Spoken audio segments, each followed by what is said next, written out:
The subcommittee will now come to order. The chair will recognize himself for 5 minutes for the purpose of an opening statement. Critical minerals and rare earth elements are fundamental to modern life, the American economy, and our national defense. Cell phones, vehicles, batteries, satellites, renewable energy technologies, missile systems, and numerous other products are all reliant on a secure supply of these critical materials. Unfortunately, the U.S. supply chain to procure and use these essential materials is at best compromised. According to the U.S. Geological Survey, the U.S. is 100% import reliant for 12 critical minerals, almost 25% of all critical minerals. We also are more than 50% import reliant for another 17 critical minerals. Additionally, nearly all of our extracted rare earths are exported to China due to a lack of domestic processing. Today, we will examine these pressing shortfalls and the opportunities that exist to secure the supply chain for these materials through domestic extraction, processing, recycling, and trade with allied nations. We are faced with a choice. We can choose to support American development of critical mineral supply chains through sound permitting reforms, strategic investments, and responsible trade, or we can continue the status quo, perpetuating the policies and permitting roadblocks, which will delay the start of new mines, strengthening China's stranglehold on the processing sector and forcing us to turn to the world's polluters and human rights abusers for the critical materials we need. We should choose the former and pursue an all-of-the-above strategy for the procurement of these resources. While developing and implementing policies to enhance American security, we must also examine the impact current policies are having on the U.S. economy. We are concerned that the current federal policy direction has put the proverbial cart ahead of the horse. Lavish green product mandates and subsidies for technologies that support only those products are sending us headlong into the waiting arms of China, Russia, and others and their malign foreign influence. Critical minerals and rare earths are environmentally insensitive resources. We should not allow the development of these materials to be further offshored to countries that do not uphold the environmental and labor standards we have in the United States. For instance, China's mining district, which contains some of the largest rare earth mines in the world, has improperly lined tailing ponds that are leaching toxic sludge at a pace of 20 to 30 meters annually towards the nearby Yellow River. Not only are policies that offshore our supply chains to China terrible for the environment, they also place us at a severe strategic disadvantage. Last year, China announced it would be suspending exports of gallium, germanium, and graphite to the United States. They followed this up by announcing restrictions on the export of rare earth processing technologies. At a time when our national defense stockpile of critical materials has enough supply to meet less than half the demand for military requirements, this is a dangerous situation to find ourselves. We must remedy this shortfall and bolster our strategic position to secure our supply chains. While mineral recycling and responsible trade presents an opportunity to diversify our procurement, solely relying on these methods is not a substitute for the extraction of virgin minerals domestically. Estimates show that recycled quantities of critical minerals from used energy technologies have the potential to reduce future supply requirements by just 30%. Additionally, the concept of friendshoring only takes us so far, and that goes for processing and refining of these materials as well as for mining. China's average share of foreign direct investment into countries with a U.S. free trade agreement soared from 4% before the passage of the IRA to 31% post-IRA and is expected to grow. It is evident that to secure our supply chains for critical materials, we must increase dramatically the amount of domestic extraction and processing taking place. There's no silver bullet for supplying the critical materials we need. Instead, we must pursue a comprehensive strategy that supports American workers and rewards those who responsibly produce and process these essential products. Today, we will hear from multiple experts on the state of the critical mineral and rare earths market, which could help shape our thinking on these issues. I'd like to thank the witnesses for being here, and I look forward to today's hearing. I now recognize the gentleman from New York, Representative Tonko, for 5 minutes for an opening statement. Thank you, Mr. Chair. Critical minerals are essential building blocks for the clean energy economy, but we need to approach their production, their processing, and use in a responsible and indeed sustainable way. And I'm hopeful we will be able to find some bipartisan common ground this morning. No one here wants to be reliant on foreign adversaries or unreliable supply chains. And no one wants to allow supply chains that utilize unsustainable or unethical practices, including environmental, labor, and human rights abuses. But from there, I suspect we will have some disagreements on how to best fulfill our nation's critical mineral demands by addressing supply constraints, foreign entities of concerns, and price volatility. I fully acknowledge that China currently controls significant critical mineral processing and clean energy technology manufacturing capacity. China is clearly committed to manufacturing clean energy technologies, and we should be clear-eyed that the rest of the world is committed to buying these technologies regardless of which nation is producing them. These are very real trends in the global clean energy system.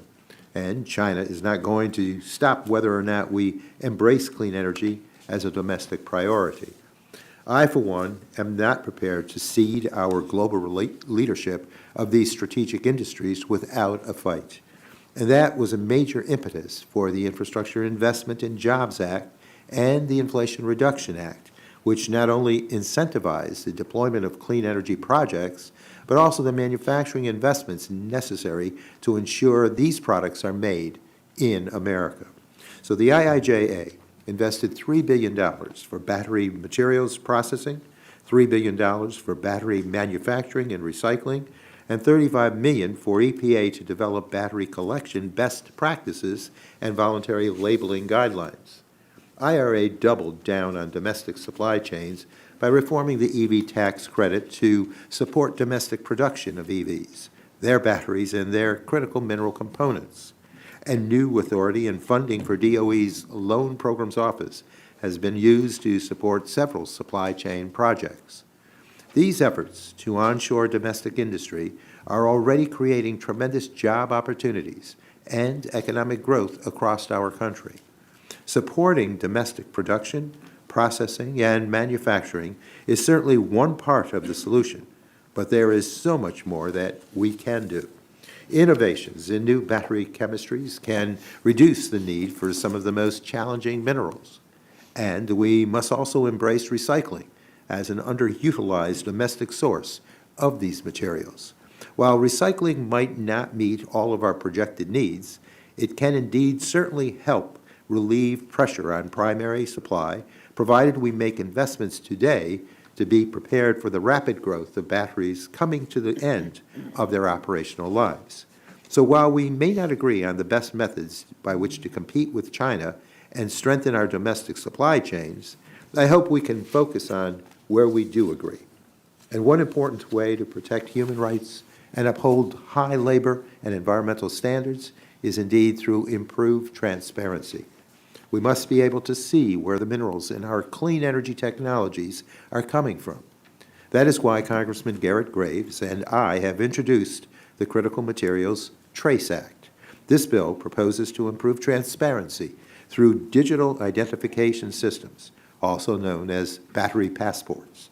This is essentially a QR code that contains data and descriptions of a product, including each of its components' origins, manufacturing history, and information on end-of-life management. Improving transparency will require companies to be responsible for their supply chains and allow us to bring accountability to bad actors. Companies that are found to have suppliers that use child and forced labor would have to answer for those practices. And companies that source and manufacture products domestically or with recycled minerals could be recognized for their leadership. Transparency will foster innovation, and it will foster competition, reduce environmental, labor, and human rights abuses, and indeed result in better products. The private sector and several European countries are already working to develop digital identifiers, and I would suggest we empower the DOE to help shape these tools to ensure they work for American companies. Mr. Chair, thank you again for holding this hearing. I hope we can work together on policies to secure and improve our supply chains. And it seems that starting by bringing much-needed transparency to properly assess the sourcing and the processing of critical materials is just a great place to begin. With that, I yield back. The gentleman yields. The chair now recognizes the chair of the full committee, Chair Rodgers, for 5 minutes for an opening statement. Look at that. Good morning, everyone, and thank you, Chairman Carter, for suggesting we hold this important hearing. Today's hearing is an important opportunity to examine how we reduce our dependence on China and take steps necessary to maintaining American economic leadership for decades to come. An important step to achieving this is to significantly increase our domestic production and supply of critical materials, which are foundational to America's ability to manufacture goods like batteries, electric grid components, semiconductors, and advanced energy technologies, which are crucial to our economic and national security.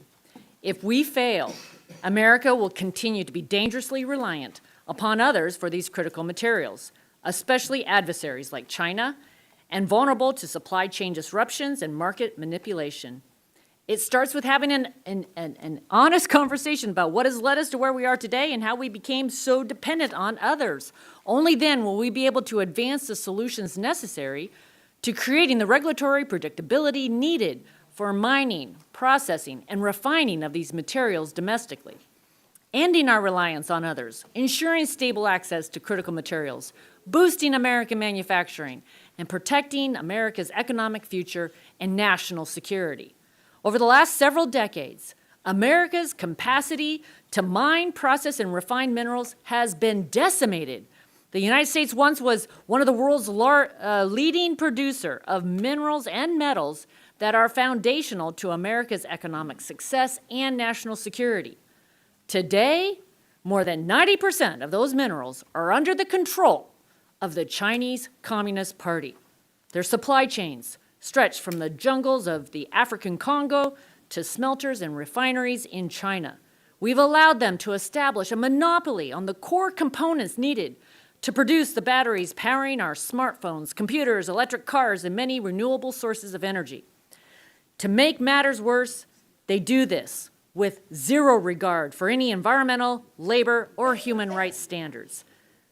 The Biden administration's rush to green agenda will only further solidify China's stranglehold on the market. By advancing policies that mandate technologies whose core components can only be sourced from China, while failing to advance policies to onshore production of those core components, we are only further enriching China, the largest polluter in the world and abuser of human rights.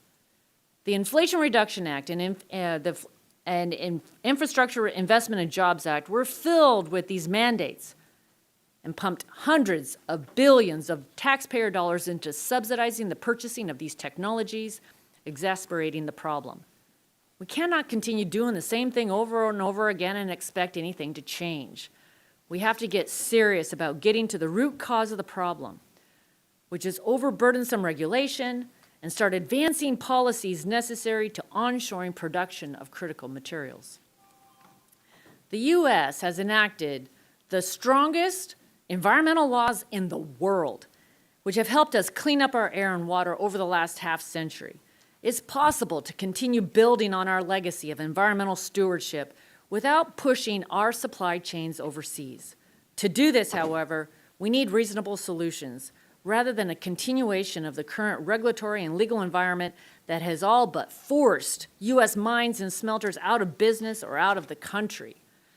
The good news is that the U.S. has been blessed with abundant, tremendous natural resources. We have a rich history of harnessing and leveraging these resources through free market principles. And today I look forward to discussing what is necessary to continue building on that legacy. We do this by standing up for American values, free market competition, innovation, environmental stewardship, better aligning our environmental goals with the goals of economic growth and national security, and securing and growing our critical material supply chains to end America's dependence on our adversaries like China. I thank you for all the witnesses that are here today. I look forward to hearing your testimony and the discussion. I yield back. The gentlelady yields. The chair now recognizes the ranking member of the full committee, Mr. Pallone, for 5 minutes for an opening statement. Thank you, Mr. Chairman. Today we're discussing an increasingly important topic, and that is securing critical minerals supply chains. Critical minerals are a vital component of many technologies, from our cell phones to solar panels to electric vehicles, and as we continue to transition to a clean energy economy, demand for these minerals will only keep growing. Currently, we rely on imports for many critical minerals, and China controls about 80% of the world's processing capacity for these minerals. I'm confident we can all agree that this poses significant risk to our economic and national security. These are not insurmountable challenges, but we must face them head-on. There's much work to be done to secure our domestic critical mineral supply chains, help us meet our climate goals, and ensure we outcompete the rest of the world in the clean energy mission. Now, we must strengthen our domestic capabilities to reduce our reliance on foreign sources like China.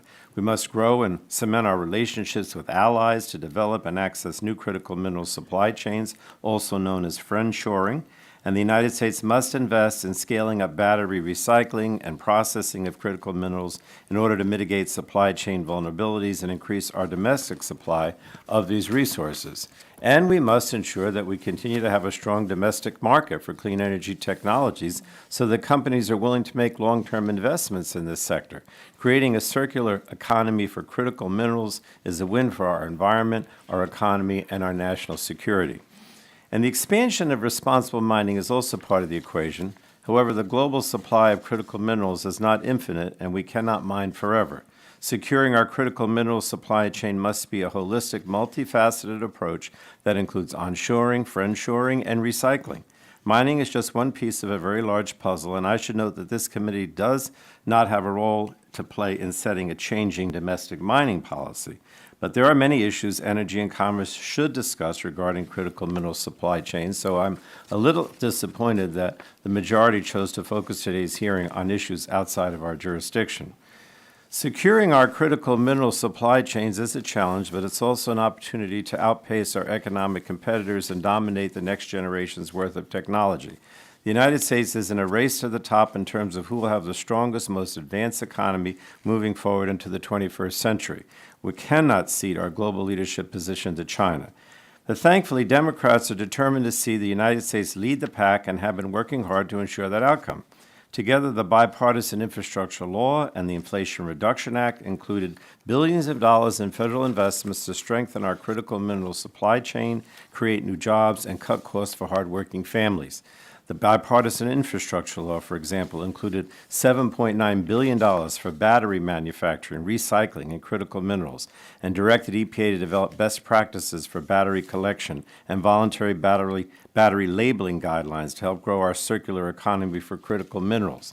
The Inflation Reduction Act included tax credits for EVs, domestic or ally-sourced critical minerals for batteries, and domestic battery manufacturing to help grow our domestic capacity and supply chains. But I have to point out that not a single Republican sitting on this committee today voted for either of these bills. In fact, they've spent much of this Congress crusading against these successful policies and investments. Now, I understand that my GOP colleagues are concerned about the threat from China. I don't doubt that. But their policies won't work to accomplish the goal to effectively compete with China. Because time and again, Republicans have put the interests of corporate polluters over those of our economy and the American people. We simply cannot allow our country to be dragged backward. We have to move forward. Laws like the bipartisan infrastructure law and the Inflation Reduction Act are important down payments on our clean energy future, but it's clear that Congress must continue developing solutions to our critical minerals supply chain challenges. Now, I welcome a productive conversation about strengthening our critical mineral supply chains and growing domestic capacity and expanding our ties with allies to achieve common climate goals. In my view, these should be bipartisan priorities that we can work on together. So I hope my Republican colleagues come to the table to discuss common sense solutions for comprehensively addressing our supply chain challenges, and we can achieve a consensus. Thank you again, Mr. Chairman, and with that, I yield back the balance of my time. The gentleman yields. We now conclude with member opening statements. The chair would like to remind members that pursuant to the committee rules, all members' opening statements will be made part of the record. I want to introduce our witnesses for today. First of all, Mr. Matthew Vincent, the Executive Director at the Montana Mining Association. Thank you for being here, Mr. Vincent. Mr. David Klinecki, the Chief Executive Officer with Serba Solutions. Mr. Martin Straight, Partner with Hunton, Andrews, and Kurth. And Dr. Micho Foss, Energy, Minerals, and Materials Fellow at Rice University's Baker Institute for Public Policy. Thank each of you for being here today. Mr. Vincent, you're recognized for 5 minutes for your opening statement. Good morning, Mr. Chairman, Ranking Member Tonko, and members of the committee. Thank you for your invitation and those great opening statements. It's my pleasure to be here today. My name is Matt Vincent, Executive Director of the Montana Mining Association, representing the responsible mining of hard rock metals and minerals in Montana. Our Treasure State nickname probably tells you everything you need to know about our heritage, but to be clear, mining and also agriculture are the industries that founded our state and which have contributed greatly and still do to America's prosperity and security for the last going on 150 years. Gold and silver, those two are actually listed on our state seal. Copper, lead, platinum, palladium, from aluminum to zinc, our mineral resources are outstanding. The mines, smelters, and refineries of Montana helped build and electrify this nation during industrial expansion, protected our democracy and our allies through 2 world wars, and have ensured our technology and manufacturing have advanced to give us the quality of life we enjoy today. Montana's doubly blessed to have a robust outdoor recreation economy under our famous Big Sky, which many now opine is our state's new treasure, but it's alongside a burgeoning mining industry poised for growth. We can have both, and this reality didn't happen by accident. Montana has some of the world's most protective environmental laws. Our proactive tailings dam regulations, which were adopted in 2015, were the industry's first of their kind and have helped inform the global standards for tailings storage management. Our comprehensive bonding review, minerals taxing structure, and Hard Rock Mining Impact Act ensure that our environments are safe and our communities enjoy the benefits of a mining economy beyond just those who work and serve in it. We know how to do things right, in large part because of our lessons learned along the way, not the least of which is one of the nation's largest federal Superfund sites, now in its final stages of cleanup and long-term management. Part of that management in my hometown of Butte is looking to be the key to unlocking more of the resources left behind. Rare earths and critical minerals on which we currently rely too heavily and unacceptably on Russia, China, and others are waiting to be processed from our historic wastes.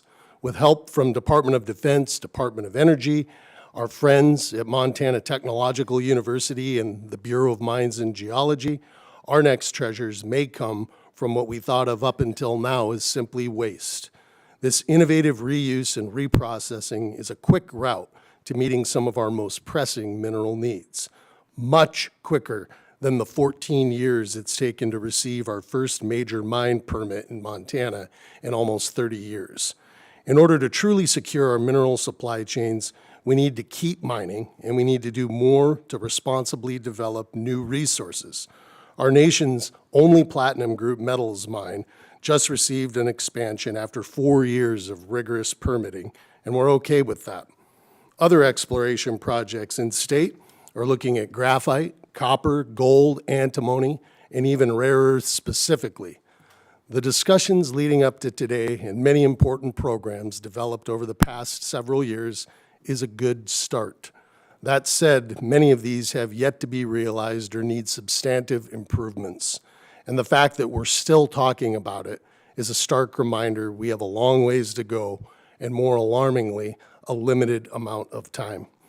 I thank you again for the opportunity to be here and look forward to answering your questions. Thank you.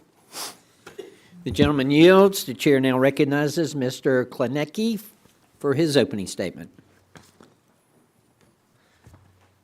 Thank you, Chairman Carter and Ranking Member Tonko and the subcommittee members. I appreciate the opportunity to address you today on this very important national security issue. My name is David Klineski, and I'm the CEO and President of Cerba Solutions, a U.S.-based battery recycling and materials company.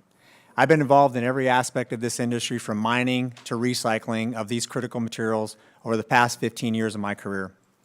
The state of critical materials is at a pivotal moment in our nation's history.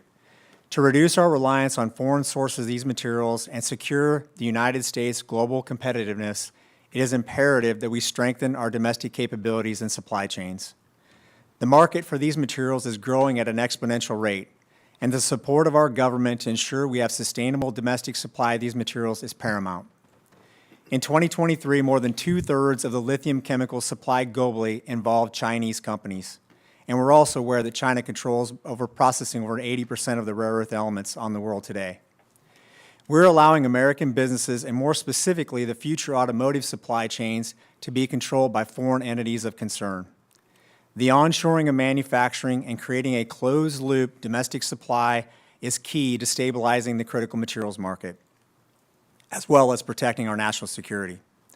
While the challenges we face may seem large, they're not insurmountable, and the partnership between private and public sectors is critical to resolve these matters. The bipartisan infrastructure law and the Inflation Reduction Act have created opportunities in the clean energy sector that have not existed at this scale historically. These pieces of legislation have attracted billions of dollars of investment in the United States, driven job growth, and are contributing to the long-term benefit of our national security. However, without follow-on rules or laws that protect these investments and continued funding support, we risk losing this opportunity over the long term. Cerba Solutions is at the front lines of ensuring these critical materials stay within our domestic supply chain. We are the leader in battery recycling, handling all types of batteries such as consumer devices, energy storage systems, and electric vehicle batteries.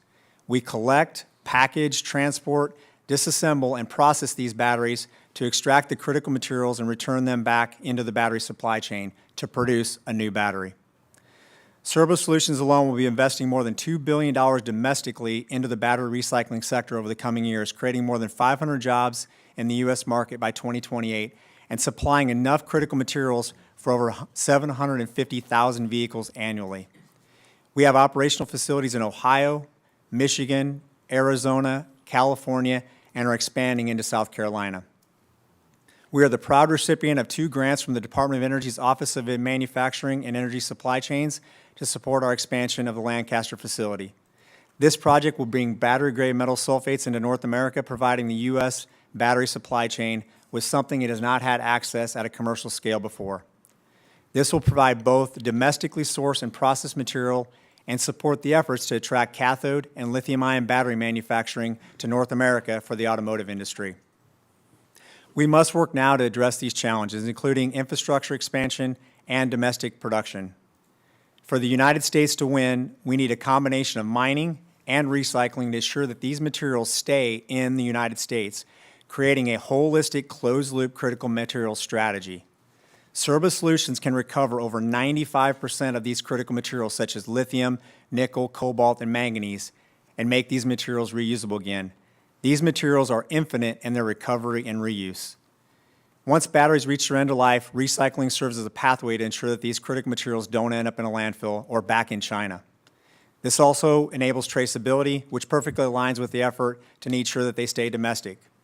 We would like to commend you, Representative Tonko, on your work on this topic and the introduction of the Critical Material Trace Act, along with the admirable work by the EPA around collection and labeling efforts that's happening today. In about 15 years, it's estimated the United States will have up to 34% of its lithium supply and over 40% of its cobalt supply coming from recycled content.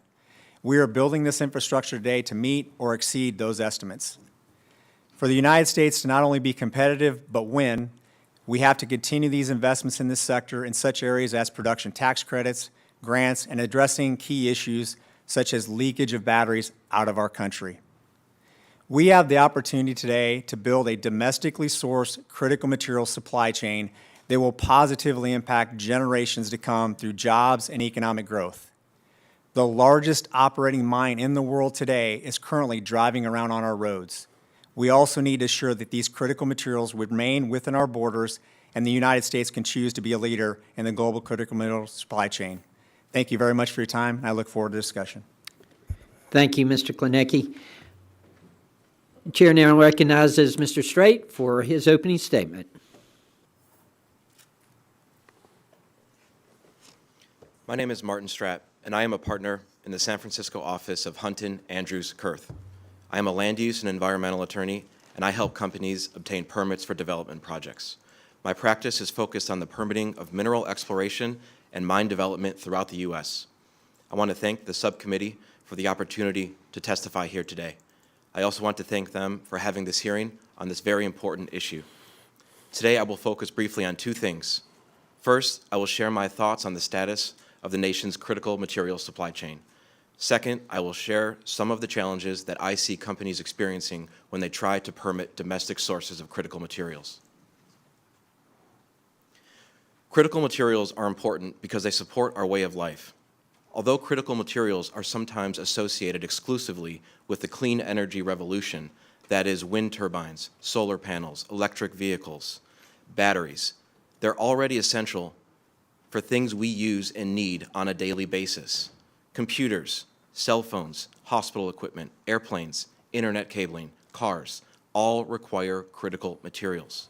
That's why they're critical, and why having a steady supply chain of these materials is essential to our country's economic growth as well as the nation's strategic position in the world.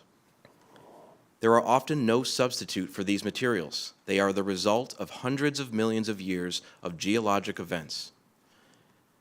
They have to be mined where they are found.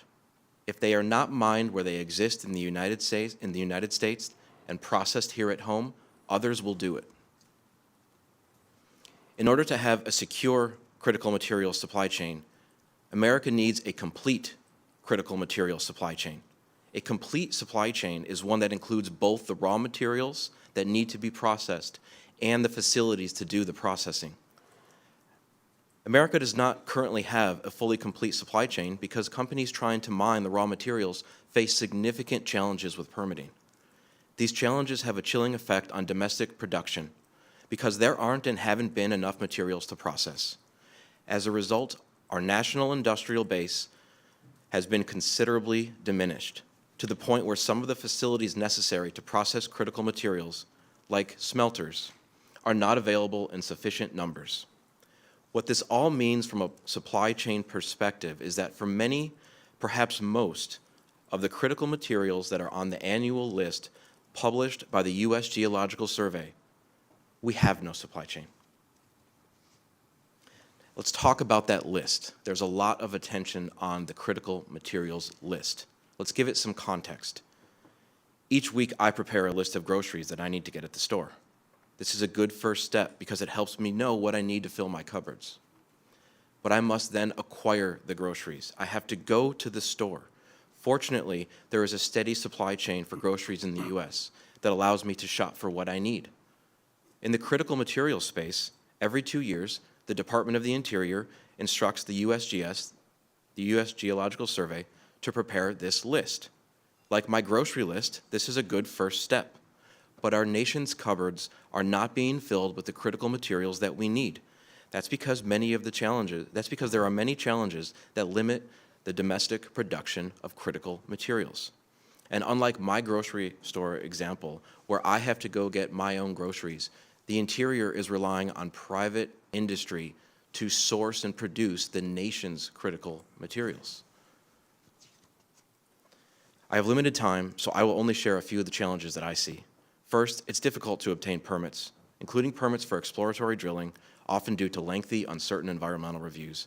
Second, applicants often find themselves in a loop of continuous requests for additional information before their application is deemed complete. Environmental review cannot begin until an application is complete. Third, there is a lack of experienced mining and mineral development professionals and regulatory agencies available to review and process applications. Fourth, there are new proposed laws and regulations that are in potential conflict with long-standing laws that prioritize the development of mineral resources. Fifth, there are national monuments and land use plans and policies that are being advanced without due consideration of the effect on the development of mineral resources. Now, there are some positives. We have the ability to responsibly mine and process critical materials in the U.S., and we have laws that mandate the development of these natural resources for the benefit of the nation.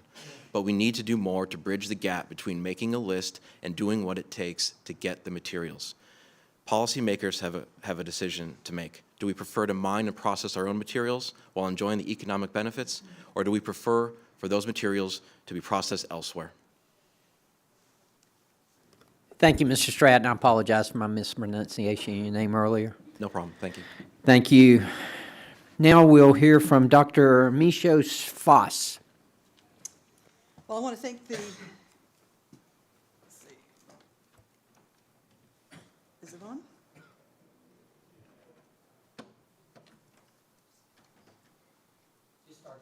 Oh, just start talking? Okay. Like magic. I want to thank the subcommittee as well for inviting us to join this panel and to tackle these very difficult subjects. I have a lot on my mind. I'll try to be brief. Just some reminders up front. Energy transitions, which is a lot of what we're talking about these days, require materials transitions. So we don't get where we are today with all of the amazing technology that we use without other things going on to enable that. Inventing new materials is one of our best solutions for going forward. And we don't think enough time and attention and R&D spending is focused on that.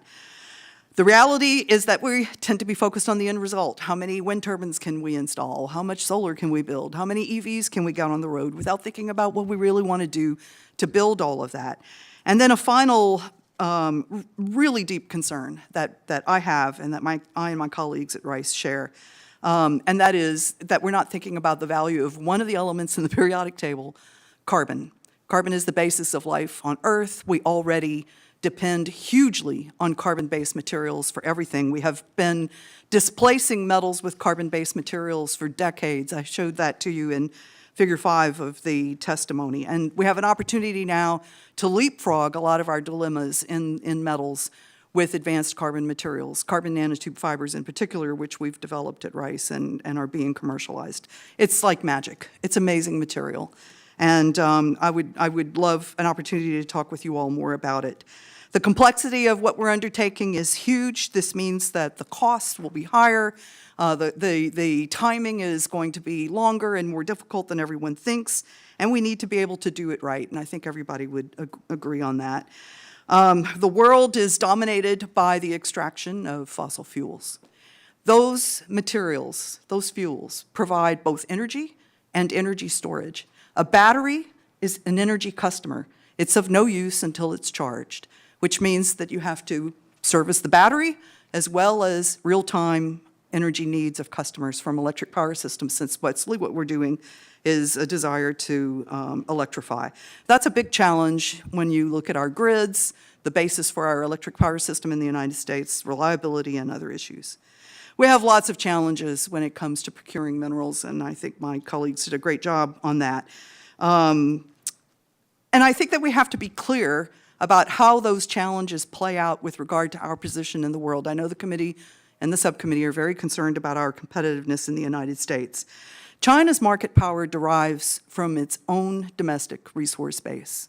So when we look at what China uses, and we can measure it in the USGS data, that 45% roughly of market share that China controls across all of the metals and materials of interest comes mainly from their backyard and their willingness to use it. It's not enough, and so they outbound invest, and as part of that, they have developed capacity at home to process, to smelt, and to refine metals that they procure from overseas. And that is where global tensions are rising, is around that relationship, that reality. China's processing and finishing of metals is anywhere from 50% to higher. It depends on the metal.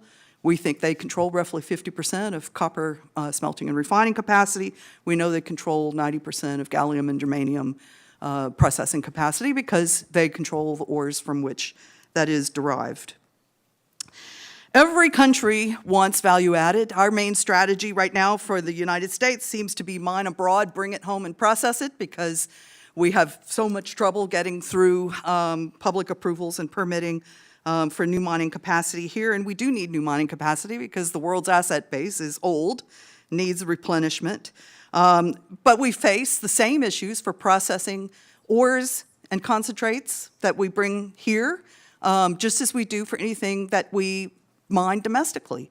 And so that conversation that Chair Rodgers wants to have, the honest conversation, really needs to revolve around those dilemmas. How do you process these materials?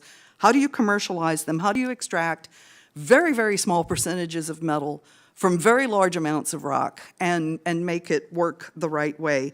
Our competitiveness has declined, and I've given you good data on that in the testimony in Table 1. Since the 1970s, we have lost capacity in aluminum, lost capacity in copper, lost capacity in lead zinc, and a host of other things.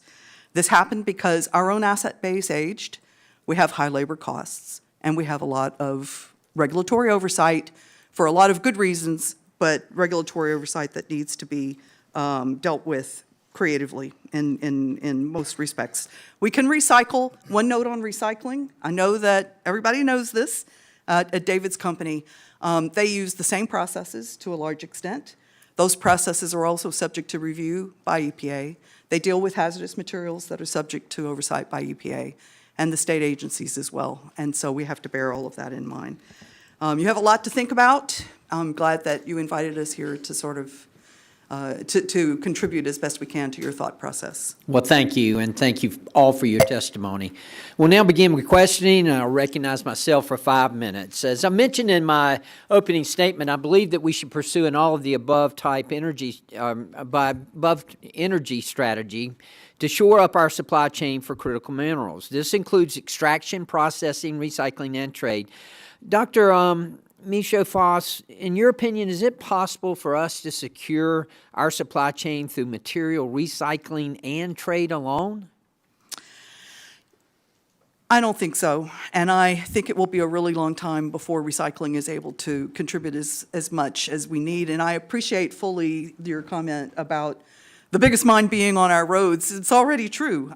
We recycle a lot, and we do a very good job with recovering metal, iron, scrap iron, steel, copper, aluminum, lots of other materials come into the market from recycling. But we're in a building mode that, if you follow the logic that's out there, and that's my first question, is the logic good logic of what we're doing, will we be able to sustain supply and delivery on time and at an affordable cost to beat that? And that's the issue. And I don't think that relying on just those two things does that.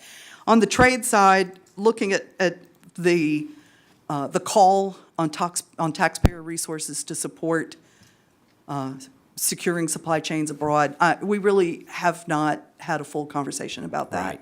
Good, good. Well, as many of you have mentioned, and I also mentioned it, China announced export restrictions on gallium, germanium, and graphite last year. And prior to that announcement, the United States was 100% import reliant on China for gallium and graphite, and 50% import reliant on China for germanium.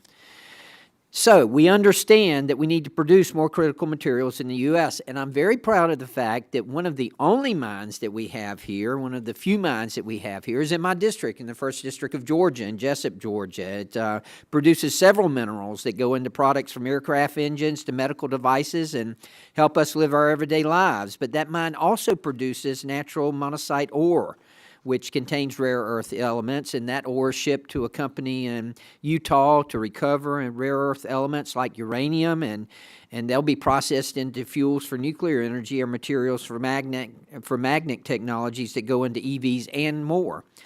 This mine is, as I say, one of the only handful of operational critical mineral mines in the United States, and we need to do more across the country. I think everybody would agree with that. In March, U.S. Critical Materials announced the discovery, Mr. Vincent, of a strategically significant high-grade gallium deposit in Montana. The state also has large graphite reserves and potential for germanium through its lignite coal. Can you discuss the extraction potential in your state as it pertains to these minerals, and is there interest in developing these resources? Thank you for your question, Mr. Chair.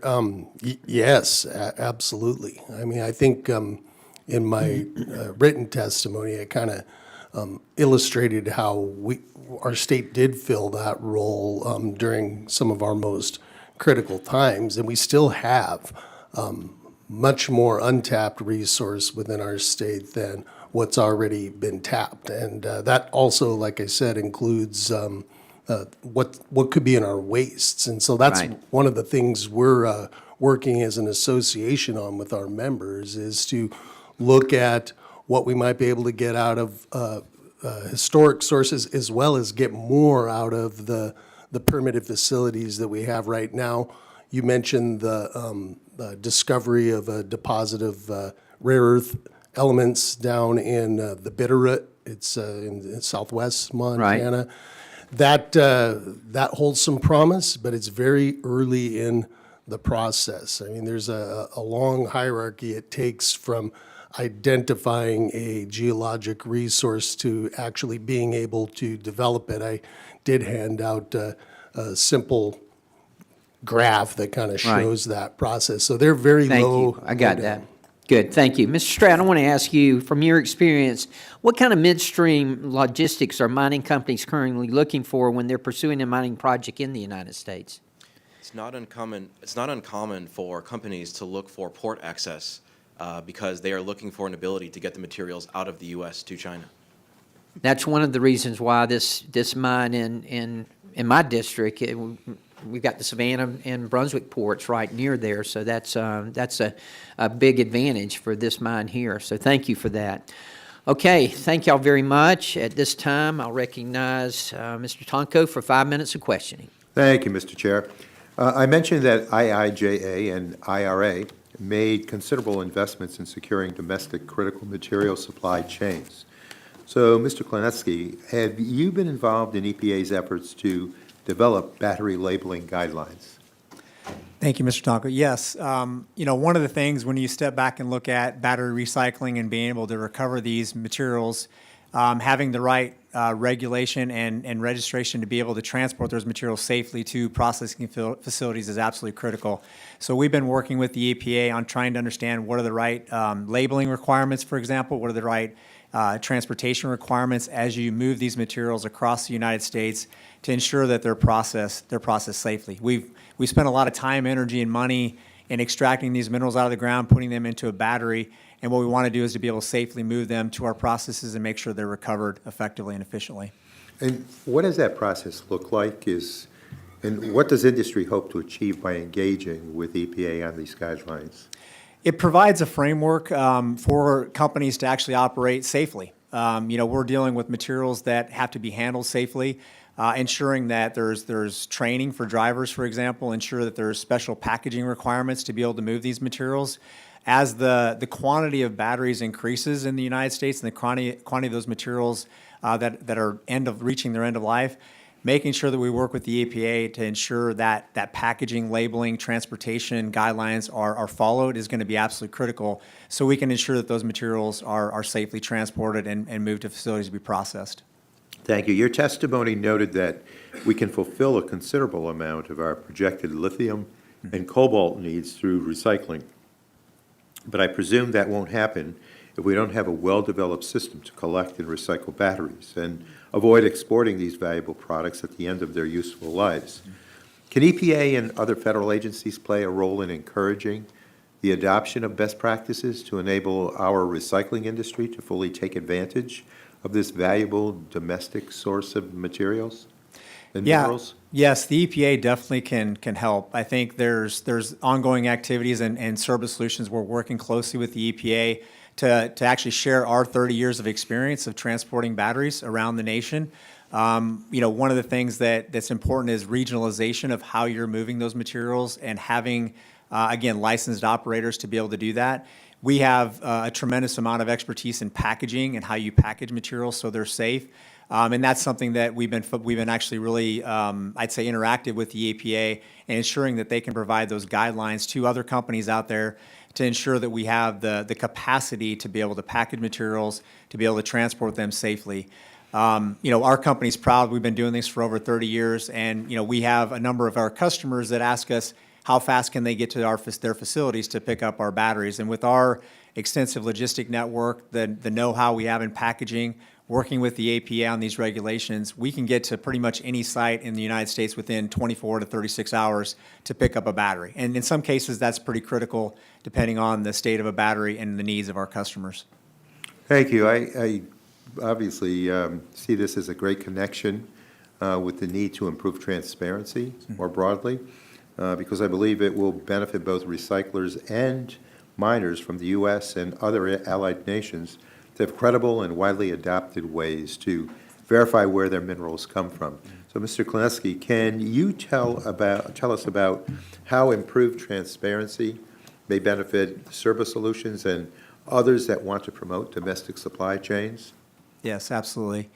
You know, traceability is important, right? One of the things that we're obviously working with a number of our customers on is around how we're tracing these materials, where they're coming from, whether they're coming from outside the country or whether they're being produced inside the country, and providing that transparency on traceability. The goal for our industry is to make sure that those materials stay within our borders and they are not sent back to China, for example. China will take all these materials back home and they'll keep them back there if we let them, right? So having that traceability and that transparency of these materials, where they come from and how we keep them within our borders is absolutely critical. And that's something that, again, working with the EPA and other agencies, we're working hard to ensure that there exists that transparency and exists the ability to trace those materials. And your act obviously is trying to address some of those opportunities.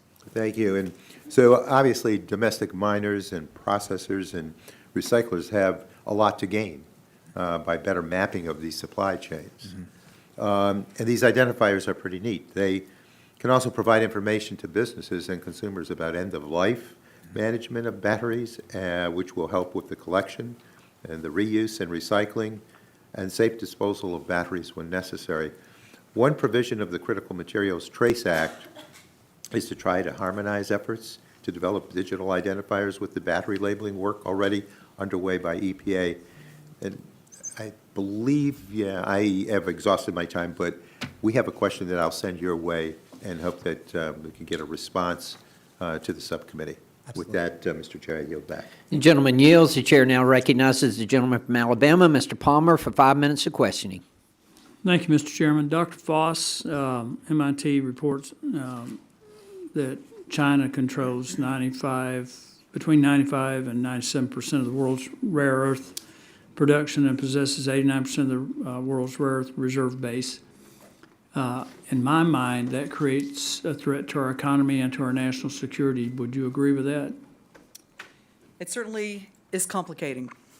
And I Well- think used incorrectly, yes, it can lead to a threat. Used incorrectly by China. I'm sorry? Used incorrectly by China or an adversarial nation, any adversarial nation that controls that supply and production, the processing, refinement capabilities. I think it's a vulnerability that we don't want. It absolutely is. I would make this argument that if we haven't learned anything from the war in Ukraine, it should be fundamentally this, that no nation should be reliant on an adversarial nation for something that's critical to its economy and national security as energy. And I would add to that critical minerals. And that's where we are. We are denying ourselves access to the existing supplies of critical minerals in this country. We do very little processing in terms of really large processing facilities, refining facilities. I'm not sure there's even a really large facility in the Western Hemisphere. So when we start talking about near sourcing our supply chain, we're way, way, way behind where we need to be. So I just think that when you look at what we've done to mining here, it takes a decade or longer to open a new mine. We've turned mining, what used to be the backbone, really, in many respects, of America's economic might. We've turned it into a high-risk, anti-investment culture that drives capital out of mining. I mean, take, for instance, the Twin Metals mine in Minnesota. They spent a decade, almost a decade, before the permitting was terminated. That investment was all lost.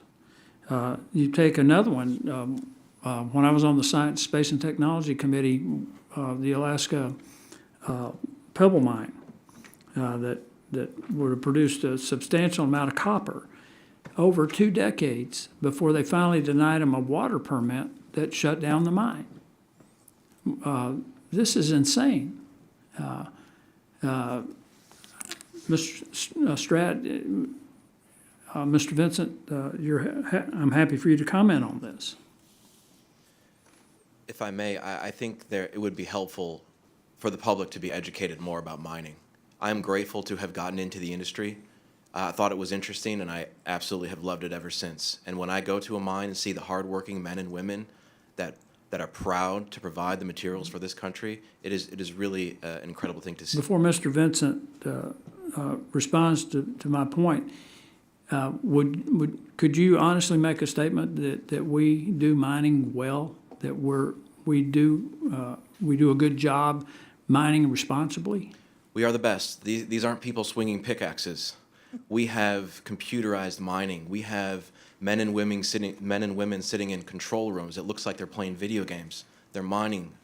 There is leak protection. There is air emission controls. There are mitigation measures. And of course, as has been mentioned this morning, in our country, we have the strictest regulatory programs to prevent pollution. Mr. Vincent? Mr. Congressman, thank you for the question. I would just echo some of what Mr. Stratt was saying. I mean, nobody does it better and more responsibly from a safety perspective, from a labor fairness standard, and an environmental protection standard than the United States, which makes it frustrating, the permitting process that it takes to get from exploration to mine. Well, what we've done is we've created choke points in the supply chain. It was mentioned in your testimony, Dr. Foss, and by the chairman about China restricting exports of germanium and gallium. They also restricted graphite. We've created choke points that could cause enormous harm to our economy. We understand that warfare is not just fought with bullets, and by the way, you need antimony to harden lead, and we're getting it from dead car batteries. This administration and some of the people in Congress have deployed some of the dumbest, most dangerous policy in the history of this country that I think has put us in a position where this is now a national security issue. Mr. Chairman, I yield back. The gentleman yields. The chair now recognizes the ranking member, Mr. Pallone, for 5 minutes of questioning. Thank you, Mr. Chairman. As I mentioned in my opening statement, I support securing our critical mineral supply chain, and it's clear that demand for these materials will continue to increase as we transition to a clean energy economy. So we need to grow our domestic capacity for processing, refining, recovering, and recycling to meet the industry's needs. But success requires us to take a comprehensive and holistic approach to addressing the critical minerals challenge. And I believe those solely focusing on expanding mining are missing the bigger picture. There's a suite of complementary policies that can go hand in hand with sustainable mining practices to fostering growth in the entire domestic critical minerals supply chain. So, Mr. Kleneski, Solutions is a major player. I said Serba Solutions is a major player in the battery recycling industry. So could you explain the importance of battery recycling and how it fits into the bigger picture of securing our domestic supply of critical minerals, if you would? Yeah, thank you very much for the question. When you look at the overall supply chain, I think I mentioned in my opening statement, we have to create a holistic view of how we're going to manage these critical materials. It can't just be mining only. It has to be closing that back-end loop. We spend a lot of time, like was just mentioned, a lot of time, sweat, and tears, energy on extracting these materials out of the ground or getting them from maybe another country out of the ground. And the worst thing we can do is let them either leave our borders and go back to China, for example, or be put back in a landfill. So having a holistic closed-loop supply chain is absolutely critical, and recycling is part of that. We make sure that, we obviously do this sustainably and responsibly. These materials don't evaporate, right? Lithium, nickel, cobalt, manganese, they can be recovered over and over and over again. They're infinite in their recovery and reuse. So, once we have these materials within our borders and we've got a supply chain there created, I think over the next, like I said, 15 years or so, you're going to see substantial quantities of material that has been reused one time in our lifetime be reused over again into a new battery. Maybe it's an energy storage system or electric vehicle battery. So creating that closed loop is, I think, the key to ensuring our national security for the long term. And I, of course, in my opening talked about the significance of the bipartisan infrastructure law and the Inflation Reduction Act in terms of investments to strengthen critical mineral supply chains, including recycling. But I do think there's more to be done to continue driving growth in this sector. So your company has taken advantage of a number of these programs and investments that I mentioned. But in your opinion, what additional policies or incentives should Congress consider in order to ensure the long-term success of the battery recycling sector in the U.S.? Yeah, I think there's a few areas that we can focus on. One is the traceability of those materials so that we ensure we know where the materials are, we ensure that they stay within our borders. So having some level of traceability so we know that we can keep them within the nation's borders and continue to recycle and reuse them. I think there's opportunities for us also to look at how do we compete nationally in terms of on a global scale with companies, providing them incentives. There's still a lot of work to be done to build this industry out. If you step back and look at China's been doing this for over 15 years. They didn't just all of a sudden wake up yesterday and decide to recycle materials or recover materials or process materials. They've been thinking about this for a very, very long time. So all the batteries that they produce, they want to keep them within that country so they can recycle and recover those materials. So this has to be a longer-term strategy and an effort where I think continued investment, supporting obviously the mining industry on different opportunities to be able to mine these minerals out of our borders as well, but also just policies that enable investment and enable companies like Service Solutions to continue to grow their business and create that infrastructure to close the loop of these critical materials. I know I'm running out of time. The problem, though, is China just subsidize everything. It's command and control economy, and we believe in competition, as I do. But if we don't do something at a national level to encourage competition or help out industry, then we may not be able to compete with them. So is there anything else that you wanted to add to this in terms of, obviously we all believe in competition, but Yeah. the Chinese, they just decide what to do, and communists. Yeah, we can't out-China China, right? If you've all heard that phrase. They're going to continue to do what they need to do to protect their economy as well. I do think, again, the incentives, the grant programs, things like that are helpful. It helps to kind of kickstart the economy off. I think you have things like the Inflation Reduction Act, which also provides incentives, tax credits, and things like that, just to continue to enable this investment. There's a lot of really smart people in this country. We are a very strong country of innovation. I think continuing that investment, that focus, that education that was mentioned earlier on what we need to do to secure our critical materials is absolutely paramount for us going forward. And that's where, again, the investment's here now, and we can continue to build that for the next 20 years. People will continue to invest in this business if they see the returns and also if they see that we're protecting our national security. Well, thank you so much. Thank you, Mr. Chairman.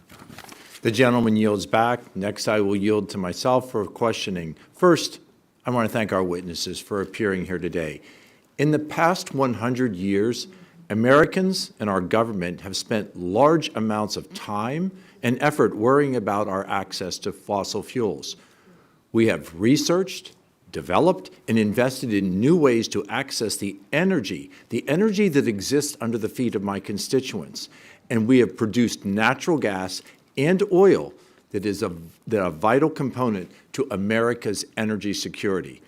In the 21st century, access to critical materials is going to be as important as traditional fossil fuels. I'm going to repeat that. Our access to critical materials is going to be as important as fossil fuels.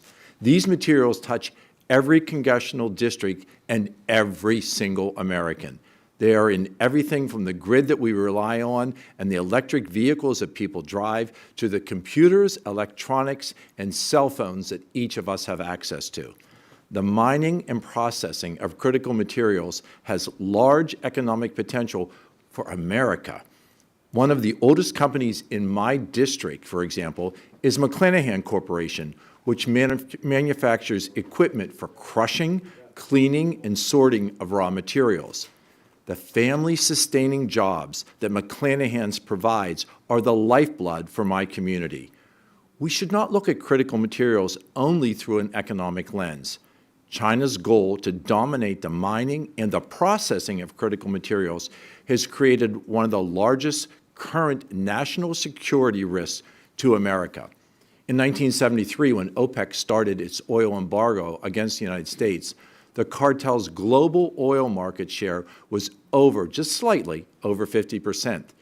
This sent through the American economy shockwaves. Today, China controls 90% of critical material processing. Again, 90% of global critical mining processing is done in China. If China were to halt exports of critical materials into the U.S., it would cripple our economy overnight. At the highest levels of government, we need to be addressing this threat to our nation and planning to ensure that it does not come to pass. Sadly, the Biden administration's policies are pushing us further into dependency on China. Policies like EV mandates and forced power plant closures increase American demand for critical materials. Meanwhile, draconian environmental and permitting processes prevent domestic processing from occurring. We need to stop these ill-conceived efforts and put American ingenuity to the task for restarting our domestic industry and breaking China's grip on critical materials.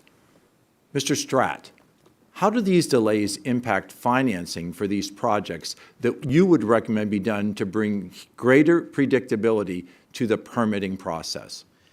It's a problem because, as Mr. Vincent alluded to, mineral exploration and development takes years and significant sums of money. And so if an application gets hung up, investors become concerned about they become unwilling to invest the capital needed to move that project along. And as was mentioned earlier, there are projects that have invested hundreds of millions of dollars and gone through 10 or more years of permitting only to end up with nothing. Dr. Michaud Foss, you have traveled extensively throughout Asia.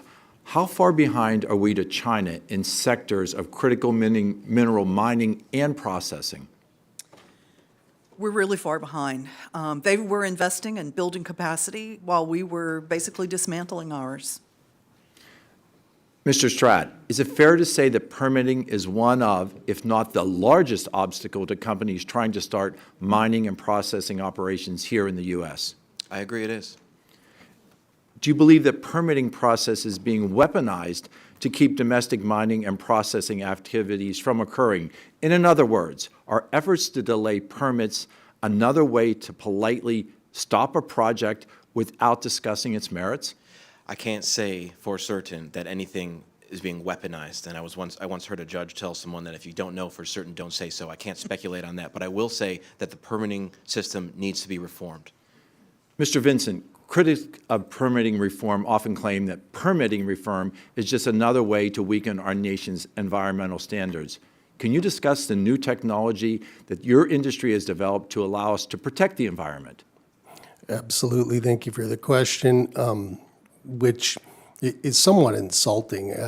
I don't like anybody saying that we're trying to skirt environmental regulation by asking for more certainty in our permitting. I mean, I already said in both my written and verbal statements that we don't have a problem with the regulations for the most part. It's the uncertainty that comes in through the permitting process. Good example, and it's tied to litigation, which Mr. Stratt might want to weigh in on as well. The 14 years that Samfire Resources America has endured in finally getting a permit, I would say roughly half of that is in litigation by environmental groups that know how to use that permitting process and the litigative nature of statutes of limitations to drag these out. A mine already costs enough to do it right. with adding in that certainty on when and if you're going to be litigated, just adds to that uncertainty. I thank all of the witnesses for participating here today. My time has expired. I now yield to the gentlelady from Colorado, Ms. DeGette, for her 5 minutes. Thank you so much, Mr. Chairman. Well, I kind of want to follow up on this previous discussion because I'm also from the West, from Colorado, and I'm somebody who's looked at these permitting issues on a variety of issues, on mining and mineral extraction, oil and gas, and a variety of other things, and nobody wants excessive and unpredictable regulations. No, nobody wants that, and I've worked in a bipartisan way for many years on trying to streamline permitting. But I've got to say, my problem is that talking about permitting reform has become sort of a shorthand of somehow saying if we waved our magic wand and we got that, then we would have domestic development of these rare minerals and other things that we need for battery production. And I've seen no evidence to that effect. And also, my Republican colleagues keep talking about how horrible it is that the Biden administration is trying to move to renewable and clean energy. So I guess my assumption would then be they want to just preserve the current system. But as they admit, under the current system, 2/3 of, almost 2/3 of these rare minerals and so on for the batteries come from China. So if we preserve the current system, we're just preserving this dependence on China. And in my perspective, the only group that's been trying to really, not in a rhetorical way, but in an actual way, develop domestic reliance on the components for batteries and other renewable energy is the Biden administration and the Democrats in Congress in the last session. Because we passed the bipartisan infrastructure law, which put $1.2 trillion into this infrastructure, which included $3 billion for battery materials processing and $3 billion for battery manufacturing and recycling, and more money for EPA to develop battery collection best practices, and also other legislation that would try to increase domestic production and also increase our partnerships with our allies around the world. Because as all of these wonderful witnesses know, we don't have all those minerals in the United States. We have to rely on alliances, and I would rather rely on, say, Australia than on China to help us get these minerals. And so I just think, this shouldn't have to be so partisan. All of us think that we should, I guess maybe my colleagues on the other side of the aisle don't think we need to move to renewable energy and a carbon-free economy at some point, but I think most of them do think that we need to do that. And so the question is then, how do we work together to develop these domestic resources? And simply attacking what the Biden administration has done is not going to get us to that point. And so I guess I want to ask you, Mr. Klineski, is how would increasing domestic supplies of critical minerals in the U.S. reduce the volatility of critical mineral prices, and what role will battery recycling play? Thank you for the question. You made some great comments there, I think, that are really important in the overall picture of what we're trying to accomplish. If you look at having our own supply of material, having a closed-loop supply chain where we actually know that once the material is in the United States borders, we keep it there, we're going to continue to reuse it, and creating that type of environment, we also have the opportunity to lower our costs on how to produce these materials, right? We know that you can produce materials at a lower cost if you have them closer by and you're not having to ship them in from another country or depend on another country to ship them to you. So I think when you look at the overall closed-loop strategy that we've been talking about, it's, again, opportunities in mining to continue to find those materials here locally and make sure that we source those domestically. But also, once those mined materials come out of the ground, that we reuse them over and over again. So let me ask you this. Yeah. Let's say we just said, well, we're not going to have any more EVs, so we're not going to have any more batteries. Would that change the current economic situation and the need to have that closed-loop system that you talk about? I think it would create a lot of challenges if we all of a sudden said we're not going to have EVs. At a broader scale, from a carbon footprint perspective, I think also, again, not to bring up China too much, but China is not slowing down. Right. They are not going to slow down. Their goal is to produce electric vehicles for the world. We see that in Europe. We see that them trying to penetrate the United States. They're doing that for a reason, because it allows them to have a little bit more control on the transportation systems. It allows them to have more control on these critical materials, and we want to prevent that from happening. Thank you. Thank you very much. I yield back. Gentlelady yields. The chair now recognizes the chair of the full committee, Representative Rodgers, for 5 minutes of questioning. Thank you, Mr. Chairman. I just want to start by saying, just reminding everyone, the United States of America has been leading the world in bringing down carbon emissions. We've been leading the world, not China. I represent a district that we used to mine silver, gold, magnesium, lead, zinc, uranium. It's all been shut down. The fact of the matter, we are not sourcing domestically. And the policies that have been promoted by this administration have continued to shut down American manufacturing, American mining, processing, and it's making us dependent upon China. I've talked to so many companies who say they have no choice other than to source from China. That's why we're having this hearing today. So, I wanted to start with Dr. Michaud Foss, because part of what's happening is that the United States, and we also do this in the most environmental way, friendly. We have the strictest environmental standards, labor standards. We protect human rights. We really should be celebrating America and America's leadership on this front, while also becoming energy independent until a couple of years ago. But we are the largest producer of oil and natural gas. It's made us more energy secure. It's foundational to everything, our economy, our national security. But Dr.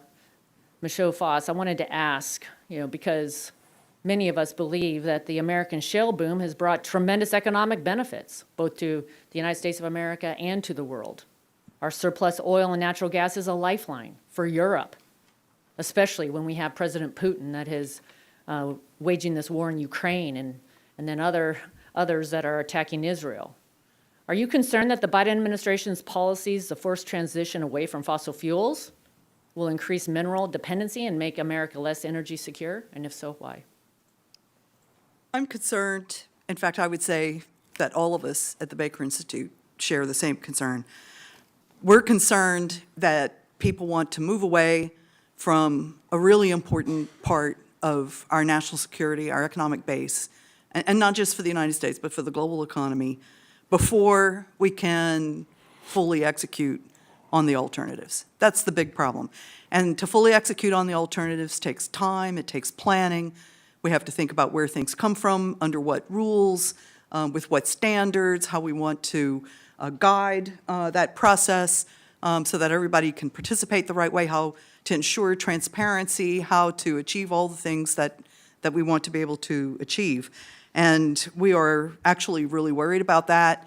And some related points to questions that have come up already, if I may. One is an electric vehicle today, an electric vehicle in the future. Most of the material in that device is plastic, carbon-based composites. Again, we've been using those materials to move metals out of use because metals are heavy. They're difficult to get. They entail a lot in terms of the value chain, executing on the value chain. Plastics are light, they're strong. We want to make them lighter and stronger and improve that part of the picture as well. So we have to think about all materials, all of those supply chains. All of them need to be reliable. All of them need high integrity, not just some or the other, but all of them. Thank you.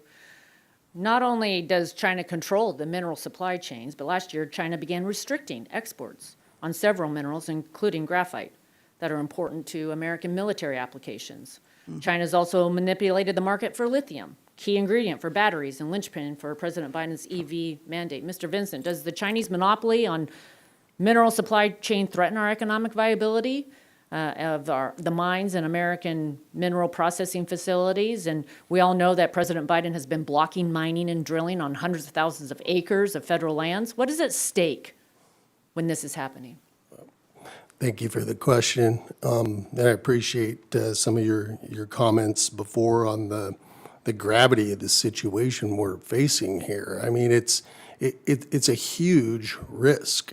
Even if we did increase our mining by tenfold, we still would send it over to China. So I don't know what that gets us. We've done this before. The mine to consumer model, when the United States was the unquestioned leader of the free world. And applying the lessons that we have learned through our environmental and our labor standards and our safety standards to that same model that got us to where we are is the key. This has to be a circular, vertically integrated from mine to consumer system. The more pieces of that circular system that we have here, from mining to recycling and processing and manufacturing, the less we have to worry about what you're describing. And so I think that's. Thank you. Yes, America's strength is technological advancement and innovation. That's how we beat China. I yield back. Gentlelady yields. The chair now recognizes the gentleman from Maryland, Representative Sarbanes, for 5 minutes of questioning. Thank you, Mr. Chairman. Thank you all for being here. This hearing clearly gives us an opportunity to discuss the important topic of how we can strengthen the domestic supply chains that produce high-tech goods like batteries, which are critically important as we transition to cleaner energy sources. It's no secret, obviously we're already discussing it here today, that the vast majority of critical minerals are processed in other countries, including China. And that means that even if we have imported these materials or commodities, if we want to recycle them, we're likely still to need to send them back out of the country for reprocessing, which represents a missed opportunity to strengthen our domestic manufacturing and recycling capability to support and sustain a North American battery supply chain, which obviously should be our goal here. The bipartisan infrastructure law is helping us address this challenge by investing in the sustainable sourcing and processing of critical minerals used in battery production without new extraction or mining. I mean, that's an important piece, as well as in end-of-life battery collection and recycling. Mr. Klineski, as I gather, maybe it's been discussed already, I understand your company was awarded funding from the bipartisan infrastructure law for batteries and recycling. What's the impact this funding has had on your company's operations and long-term plans? Just give us a sense again of what that's meant in terms of getting to that next frontier. Yeah, thank you for the question. You know, what it's meant to Service Solutions as it's helped accelerate our asset build-out for these type of facilities. You know, you mentioned that a lot of material, whether it's produced here, recycled, some of it has to go back overseas because we don't have the full, complete supply chain domesticated here in North America. And I think, you know, I was just actually in Japan and Korea last week talking to customers there and you're really working to convince them why they need to build assets in North America. And the one thing that they keep coming back to us is if there are sources of material locally, they're more than happy to invest money in the United States and build plants here, which creates jobs and economic activity for our country. So I think that's one of the things that as you look at the investment that we've gotten to help accelerate our asset build out, and we're continuing to do that. We've got multiple assets planned over the next few years, and using that funding really helps to accelerate the growth of that. It helps accelerate building of those assets. We are quickly closing that loop that I mentioned earlier and ensuring that we have those materials available for the downstream producers, the cathode manufacturers, the cell manufacturers, so that they can domesticate their supply chain locally as well. They want to have the materials here in the United States when they're going to build a battery or build a cathode, and then obviously build a vehicle for that. So all of those things really help to accelerate that investment in jobs and in economic activity for the United States. And how critical would you say it is? Does it border on being, in a sense, indispensable, at least in these early stages of building supply chains, that there are public-private partnerships that can drive this innovation? Obviously, you're benefiting from that. You're a private sector player, but the government support represented by the bipartisan infrastructure law has been of consequence. So talk a little bit generally about the importance of public-private partnerships to drive innovation and growth in this domestic battery recycling sector. Yes, absolutely. The Department of Energy's MESC office has been foundational really to help us out. They've got a lot of, a very strategic look on how they want to help build the supply chain out. You have Department of Defense also is obviously getting involved from a national security perspective, right? There's a number of minerals that they want to make sure that we have access to for our defense systems, which is absolutely critical. So when we have sat back and worked with the Department of Energy, we've really looked at how that investment can help accelerate what we're doing. And I think that's one of the things that needs to continue. This is not a 4-year plan or another 4-year plan. This is a multiple, 10 to 20-year plan that we have to embark on. And that's why I think I mentioned in my earlier comments, this is a long-term strategy to create this closed loop, right? It doesn't happen overnight. We know it takes time to open new mines up and mine materials. Battery recycling can be propped up fairly quickly, and we can ensure that whatever materials are available, we can recover those. If we don't do that, they will end up on a barge somewhere back to China, most likely, and we want to prevent that. Well, I mean, I think many of us are excited that we are finding our way as a nation to some important industrial policies, and this is an example of that, and the partnering that needs to happen between the private and public sector is a critical ingredient there. So with that, Mr. Chairman, yield back. Thanks. The gentleman yields. The chair now recognizes the gentleman from Georgia, Mr. Allen, for 5 minutes of questioning. Thank you, Chair Carter, for holding this very important hearing on securing our critical material supply chains. And I want to thank our witnesses for being here today and sharing and testifying as to what is actually going on in our space. We should not be reliant on China for our critical material needs here in the U.S. I met with the home builders in our state yesterday, and our state is the #1 state, Georgia, to do business in. And the last 10 years, we're growing rapidly. Have a tremendous demand for housing, and we're meeting that demand. The problem is we can't get transformers. So the Department of Energy has mandated this new transformer and single source supply here, and they can't get the materials from China to make it. So we're sitting there with 7 houses and no power to them. And even the power company says, I don't know how we're going to hang these things on the poles. These are decisions coming out of this administration that lack all common sense, total common sense.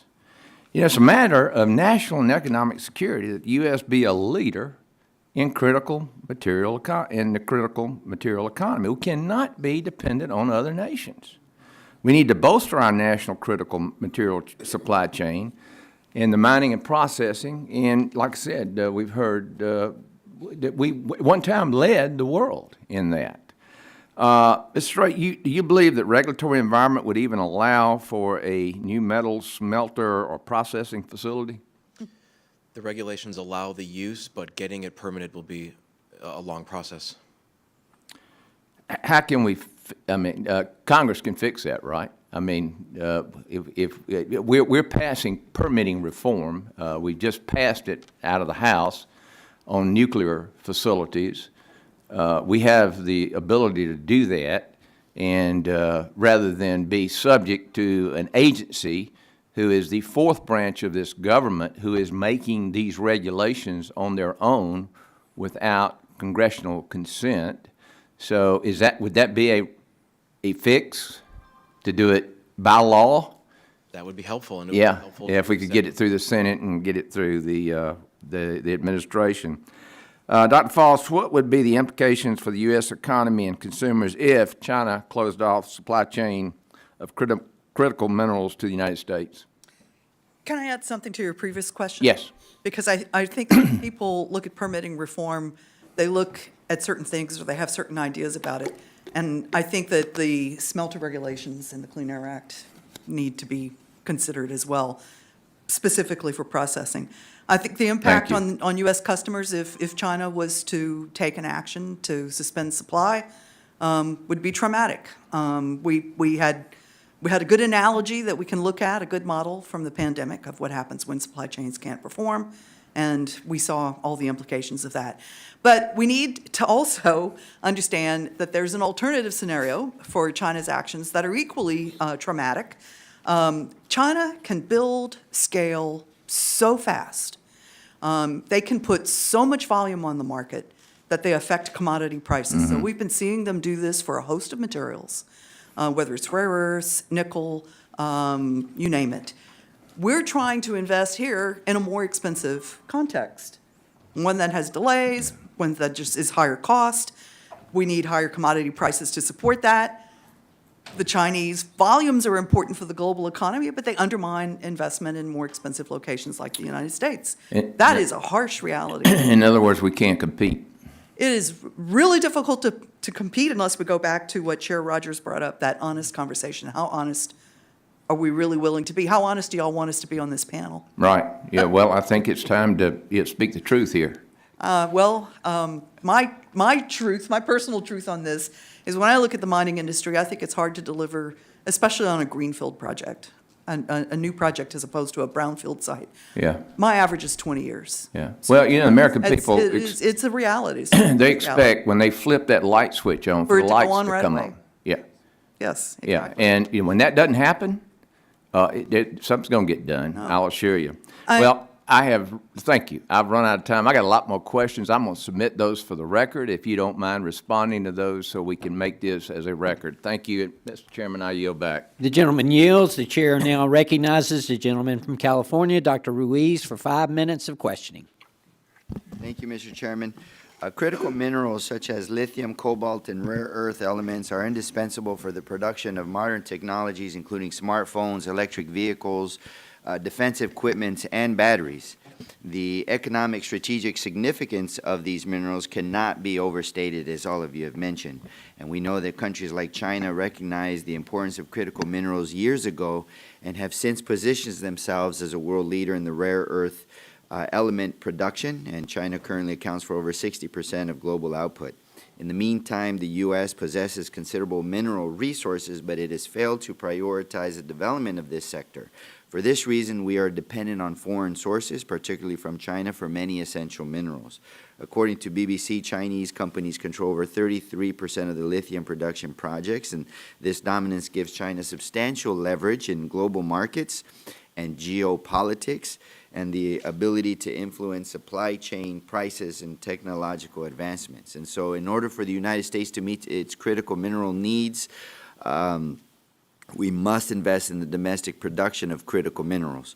And the first place we should invest in is Lithium Valley in my district near the Salton Sea region, which has the 5th largest lithium deposit in the world. It has the raw materials that can power our clean energy future. The region is home to one of the largest lithium deposits with the potential to supply lithium not only for electric vehicles but also for batteries that can make our electric grids more resilient. Lithium Valley is the key to unlocking our clean energy future, cementing U.S. leadership and securing our energy independence, and it is also produced in a very innovative way. I first want to ask Mr. Kleneski, Yes, sir. in your past professional experience, you worked for one of the companies, one of the world-leading lithium producers. Can you talk about the effects of the United States lagging in producing a lithium supply and in manufacturing batteries? Yeah, thank you. That's a great question. You know, lithium is obviously a hot topic, especially when it comes to batteries. And you know, the United States, like you mentioned, has some resources within its borders to be able to extract lithium and to be able to access that mineral. I think one of the things, if you look at where's the lithium produced today, it's usually in Chile, Argentina, some in Brazil now, and you have Australia. A lot of the processing capability to return that ore there is in China, right? So we depend on China for a lot of lithium hydroxide specifically. How are they extracting the lithium? Is this large mines, salt lakes? Yeah, so China doesn't actually have that much lithium resource within its country. They do have the salt lakes more up of the in. processing, but Right. how about Chile and Argentina? So Chile and Argentina, you're having a lot of processing there. So you're doing the processing steps, so extracting the mineral out of the ground, whether it's a brine resource, typically in Chile and Argentina, it's brine resources. You're extracting that out of the ground, converting that to lithium carbonate. Are they large lakes? Are they big mines? They're salt flats, yeah. So you basically have like the Great Salt Lake here in the United States. There's salt underneath the ground there. And they're Well, extracting. I wanna really emphasize this, especially for my colleagues here, is that the way we extract lithium in Lithium Valley is very different. There's no need for explosions. There's no dust in the air. There's no tearing up of the earth. It is simply extracting the fluid from the geothermal brine while it produces geothermal energy, which is something we want. It's a renewable, clean source of energy.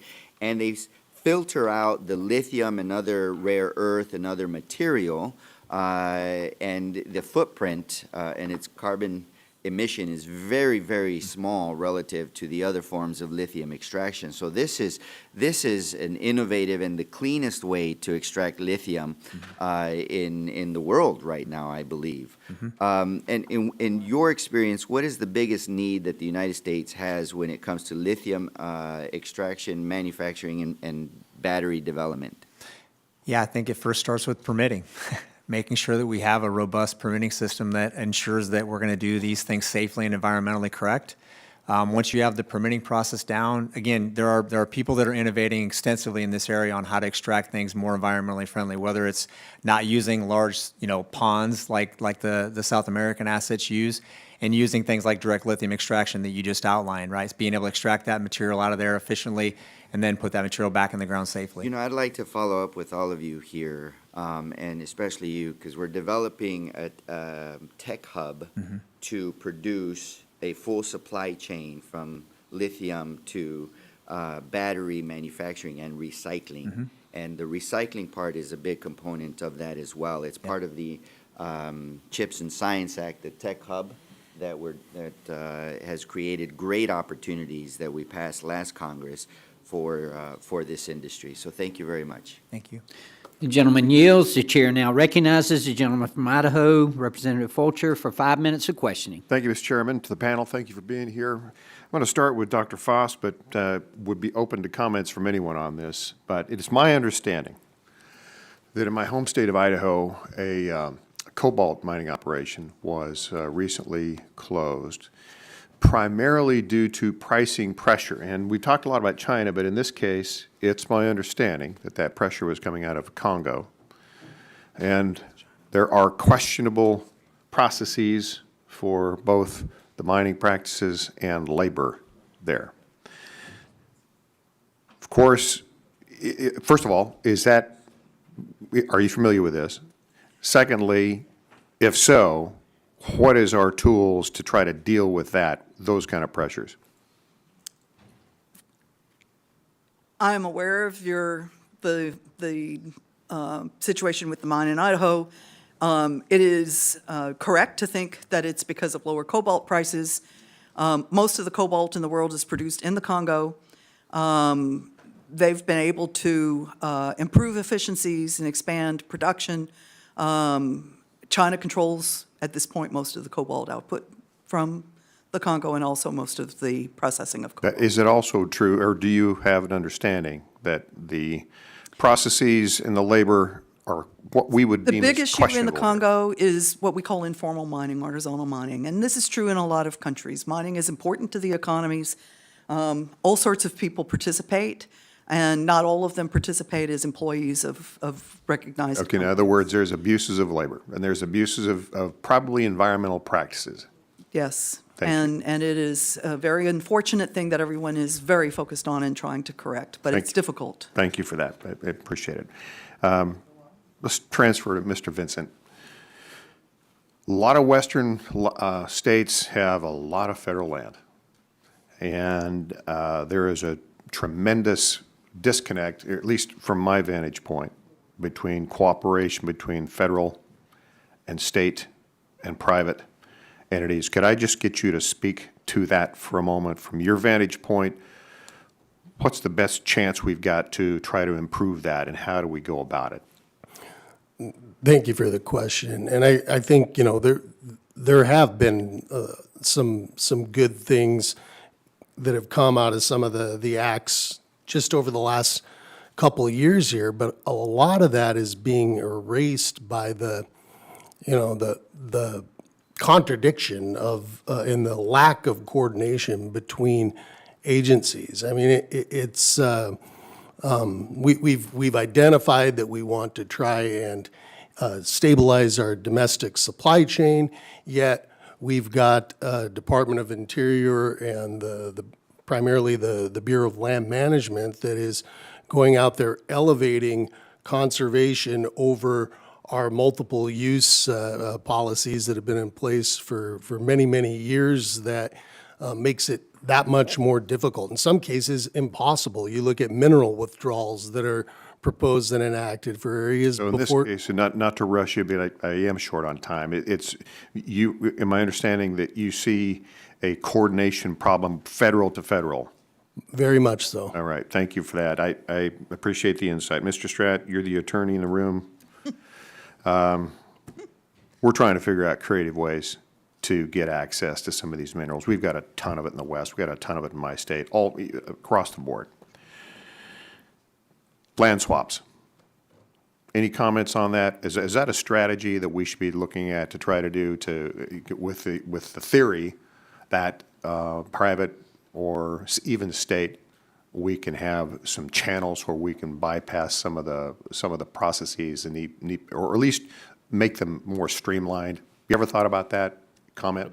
I've thought about it. It's a great idea, and that's why it was codified many years ago. The reality is trying to get a land exchange approved is a monumental task. Well, and we're open to ideas, okay? I've got about 13 more questions. I'm going to submit those in writing. I'm out of time. Thank you to the panel. Mr. Chairman, I yield back. The gentleman yields. The chair now recognizes the gentlelady from New York, Ms. Clark, for 5 minutes of questioning. Thank you, Mr. Chairman. Good afternoon, everyone, and thank our ranking member, Tonko. I want to also thank our witnesses for testifying today and sharing your expertise with us. As I have previously spoken about in this subcommittee, the transportation sector accounts for 27% of greenhouse gas emissions, more than any other sector in the United States. I commend the EPA for finalizing robust Phase 3 greenhouse gas emission standards for model year 2027 through 2032 heavy-duty vehicles. The final rule protects public health, sets performance-based standards as required by the Clean Air Act, and accelerates our transition to cleaner, greener transportation technologies. While strong vehicle emission standards drive technological innovation, they don't operate in a vacuum. Effective, forward-looking federal policy to reduce harmful air pollution from the transportation sector is a multi-pronged approach. To achieve our ambitious goals to decarbonize the transportation sector, especially heavy-duty vehicles, we need to grow our domestic supply of critical minerals in order to support production and deployment of cleaner technologies. To be clear, this means going beyond just mining for raw materials. We must build up our domestic capacity to refine, process, and recycle them as well. Recycling our batteries so we can recover still viable critical minerals is a sustainable strategy that will not only contribute to our environmental goals, but to our economy as well. Mr. Klinetsky, in your testimony, you say that your company can recover over 95% of the critical materials from EV batteries, including lithium, nickel, cobalt, and manganese. These are pretty high rates. From your view as a recycler, what important impact, does recovering and recycling critical minerals from EV batteries have on our transportation sector? Thank you very much. 95% is great. I want us to get to 98.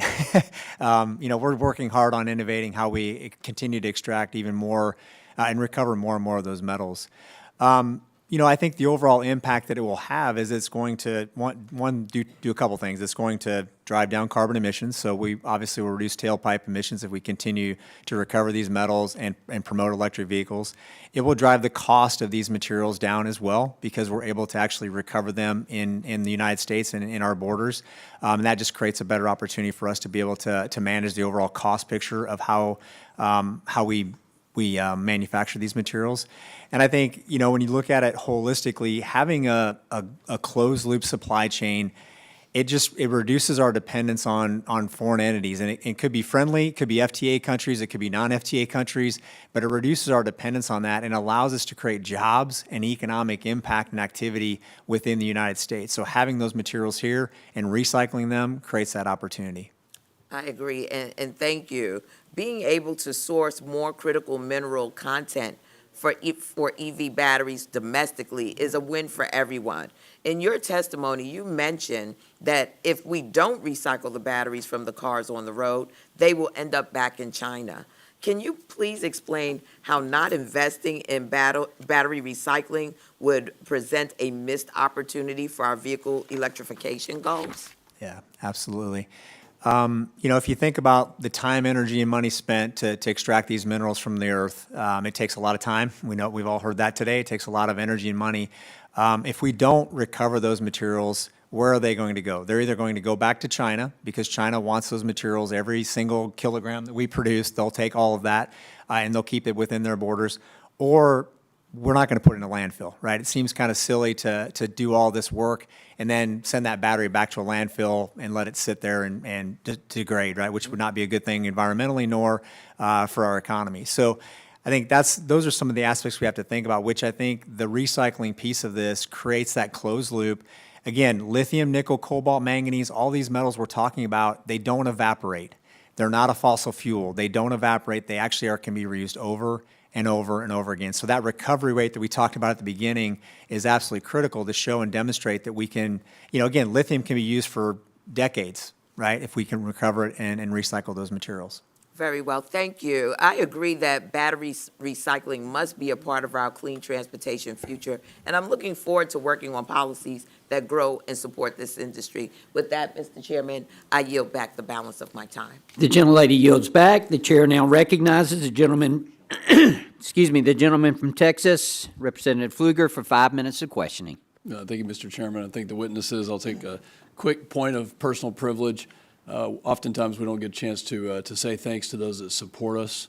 But my wife is here, and I want to say thank you to her, to Camille. She hates when I embarrass her like this, but we can't do what we do up here without their support. And I appreciate you having this hearing and letting family come and support us here.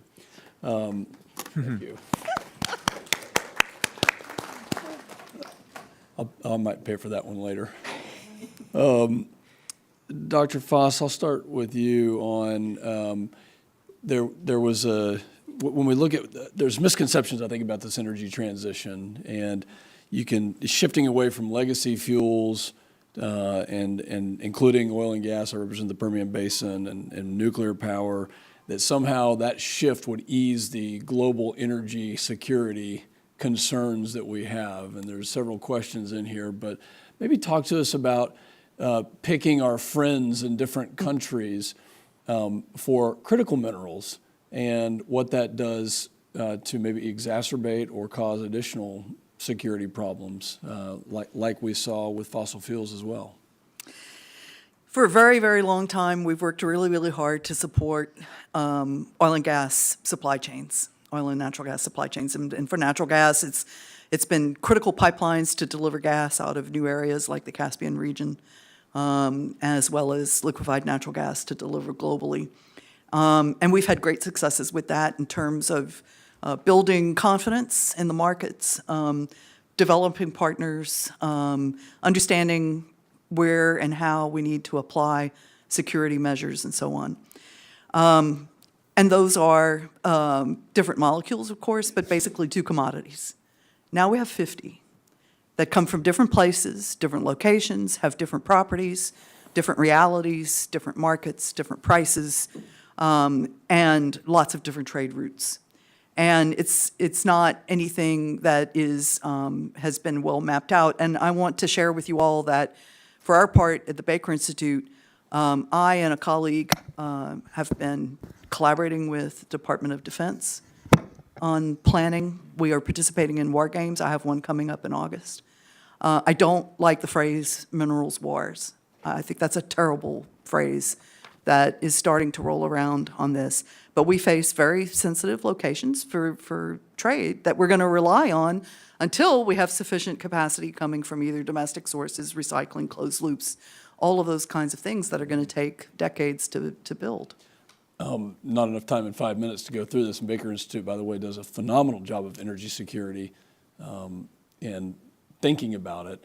And I think that's the point here, is that we were worried about energy security with fossil fuels. Now we have the capability to do it right here in this country.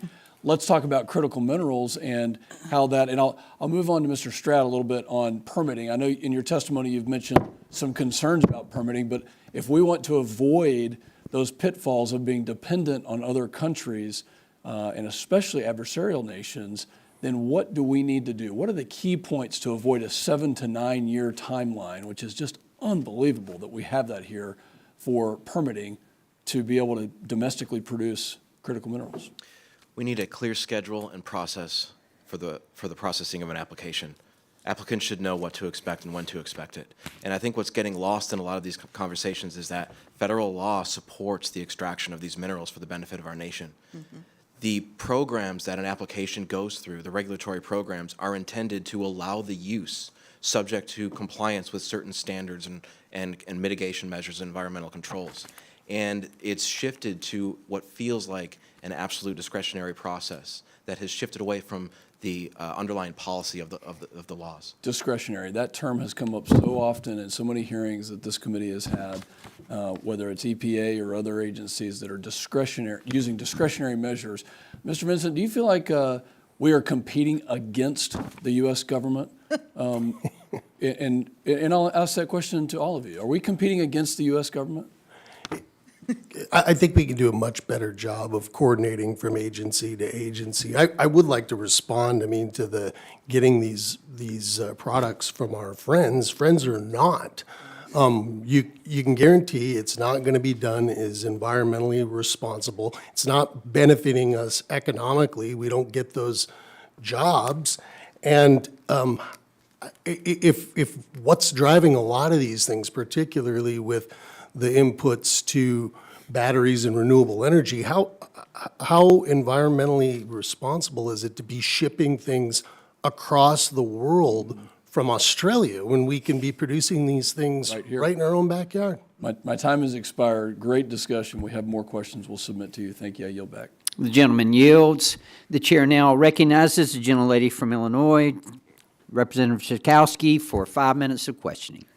Thank you, Mr. Chairman. Mr. Klineski, I have some questions for you. I'm very interested in the issue of recycling, but I also know that there was a recent report that showed that just over 20% of electronic waste has actually gone into recycling. And I wanted to focus a bit on what ordinary consumers can do. I'm interested in the clients that you have, but I'm just wondering, to what extent is the role of everyday consumer? I have a lot of stuff in my basement that I don't actually know exactly what I'm supposed to do with it. But it seems to me that it is much more efficient to do recycling and probably safer to do that than things like drilling. And so I'm wondering what kind of advice that you might be able to give to help consumers to participate in this kind of important recycling. No, that's a great question. I get that question a lot. What do I do with my devices, and what do I do with the batteries that I have in my garage or in my desk drawer? You can go to servicesolutions.com. We have a program there where you can actually sign up and have your your materials sent to us, and we will process them safely for you and actually give you a certificate that shows that we processed those, whether it's a phone or a battery of a computer, whatever it might be. But if you This is not something I'm going to throw into my general recycling, right? I No, can't it's do a that. device that we have. It's a pail that you can put your device in. You call a phone number, and they'll pick it up the next day and send it to our facility. So it's somewhat that simple. But imagine, you have to get that access to, you have to communicate that access to the 350 million people in the United States, which is hard to do. And it's something that we are working hard to, really advocate for. What are the collection centers? You can typically go to some of your, places like Home Depot, Lowe's, places like that. They will actually use batteries. There are other facilities out there. We have partnerships with other companies out there. Best Buy does programs like that. But again, if you go to our website, we'll take all your materials and make sure they get back safely and see that. So education's part of it. It was mentioned education in a number of areas this afternoon. I think we have to continue to educate consumers on what to do with their materials, with their batteries. I'm fortunate enough, I have two daughters lovely daughters that go to school, and the school asked me to put a kiosk there, and that bucket fills up about every 2 weeks with people bringing those batteries in. So providing that access is absolutely critical. In your testimony, you mentioned that you're making a pretty big investment, $2 billion in your company. And I was just wondering, what does that mean for the workforce, and what can we be expecting in terms of jobs that are going to go into this recycling business?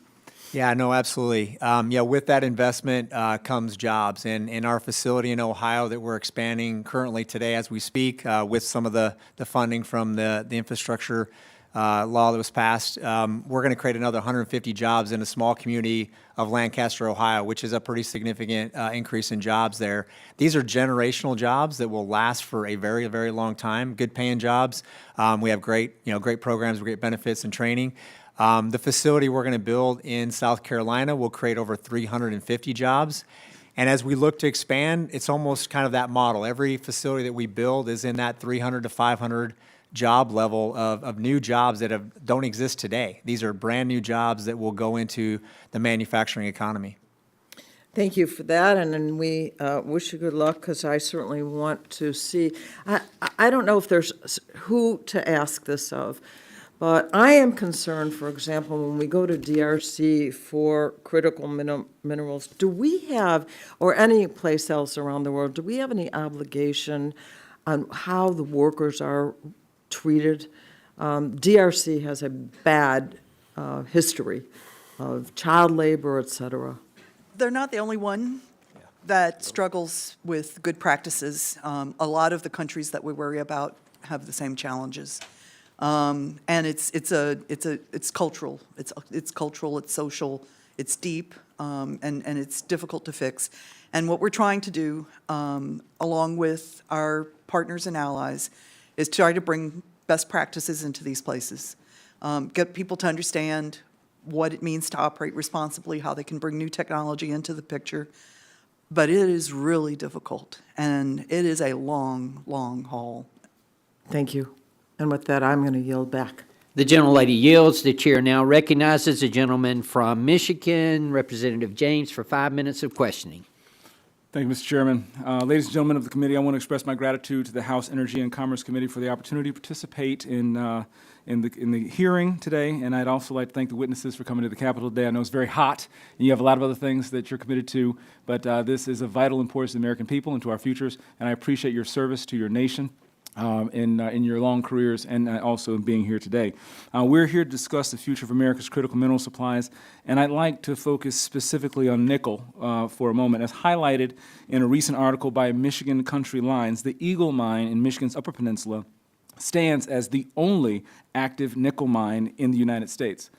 Given the escalating demand for nickel, particularly for electric vehicle batteries and also for hypersonics for military applications, it's imperative to address the security and sustainability of our nation's nickel supply. How can you advise that we support the expansion of domestic critical mineral mining to ensure a stable supply chain for critical minerals like nickel in northern Michigan and up through Minnesota and such? I'll start, go and ahead. do you care who goes Let's do the first, panel. or is- Yes, let's do it's the a- panel. It's Free for all. It's a free-for-all. Buffet. First of all, can I just say that it's a pleasure to meet you and your assistant, and I guess I'll be seeing you on the 26th. So Yes, ma'am. Looking forward to I it. just Yes. wanted to get that done. Thank you. There are a couple of considerations for nickel that others can build on. We've got the same problem going on with nickel that we have with other metals. The Chinese have been able to develop and scale up very fast, very large volumes of nickel production. And we are currently, we, the United States, the State Department in particular, are trying to support the nickel industry, not only here, but in Australia, trying to figure out how to keep those operations from going out of business in the face of the collapse in nickel prices that have happened since mine planning started. So that goes back to the reality. These are commodity markets. They're very tough. And then back to the question that came up earlier, are we fighting ourselves in the United States? Is it the U.S. government against the U.S. government?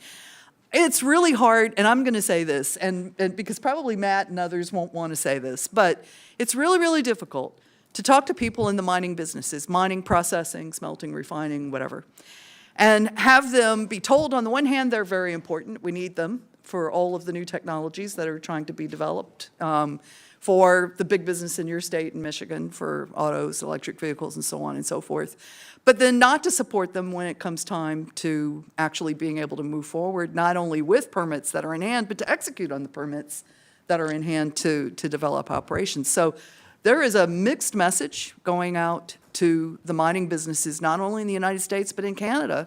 This is filtering around from how we're posturing on these things. And Yes, and it's not only very a mixed difficult. message, but it's very, very clear. Here's an example. An Idaho cobalt mine was forced to suspend operations before it was able to commence extraction because China flooded the market and tanked the price of cobalt. And so this is not ambiguous. This is very clear. There are no mixed messages, is that our businesses are left hung out to dry when they're navigating a regulatory environment with dynamic changes happening in our world, and they don't have the support of the American government. So let me, in the limited time I have, I'm actually looking at an article from Berkeley. Now, Berkeley is no one's conservative organization, and they're even saying America's recycling system is broken. This is an article from May 30th, 2023, so not exactly ancient history. And they're looking at things like plastic and glass and cardboard. And they cite 5 areas that this broken: supply and demand volatility, consumer confusion, contamination costs, barrier to international market, and inconsistent data collection. I would say if we've been trying to do recycling on the most simple things for decades, how can you propose that we would get this right? I'll take that. Please. It's different. Recycling plastic is very different than recycling a battery. And Which would you say is more complicated? I'd say plastic is more complicated. Please educate us. You know, when you look at batteries, we've been recycling batteries for over 30 years. I can point to an example of lead acid. Lead acid is a very, I would say, very positive story of how recycling a certain metal can actually be achieved in the economy and the way we operate. And that's a model that we're looking for in terms of recovery of those metals. It's not exactly the same because, again, a lead acid battery is different than a car vehicle battery. Is the process more or less expensive, and is it more or less safe? I think the processes that we're designing are cost effective to be able to make sure that those metals can be returned back into the supply chain, and it is very safe. Well, with the balance of my time, which is 1 second, I will thank you each for coming. Look forward to continued conversation. Gentleman yields. The chair now recognizes the gentleman from Ohio, Representative Balderson, for 5 minutes of questioning. Thank you, Mr. Chairman, and thank you all for being here today. I first want to give a shout out, and I just heard that, Mr. Konecki, you are locating in the 12th Congressional District in Lancaster, Ohio, so thank you for doing that. Thank you. Appreciate that. I don't have any questions for you, so, but I did want to make that announcement to you. My first question is for Dr. Michelle Voss.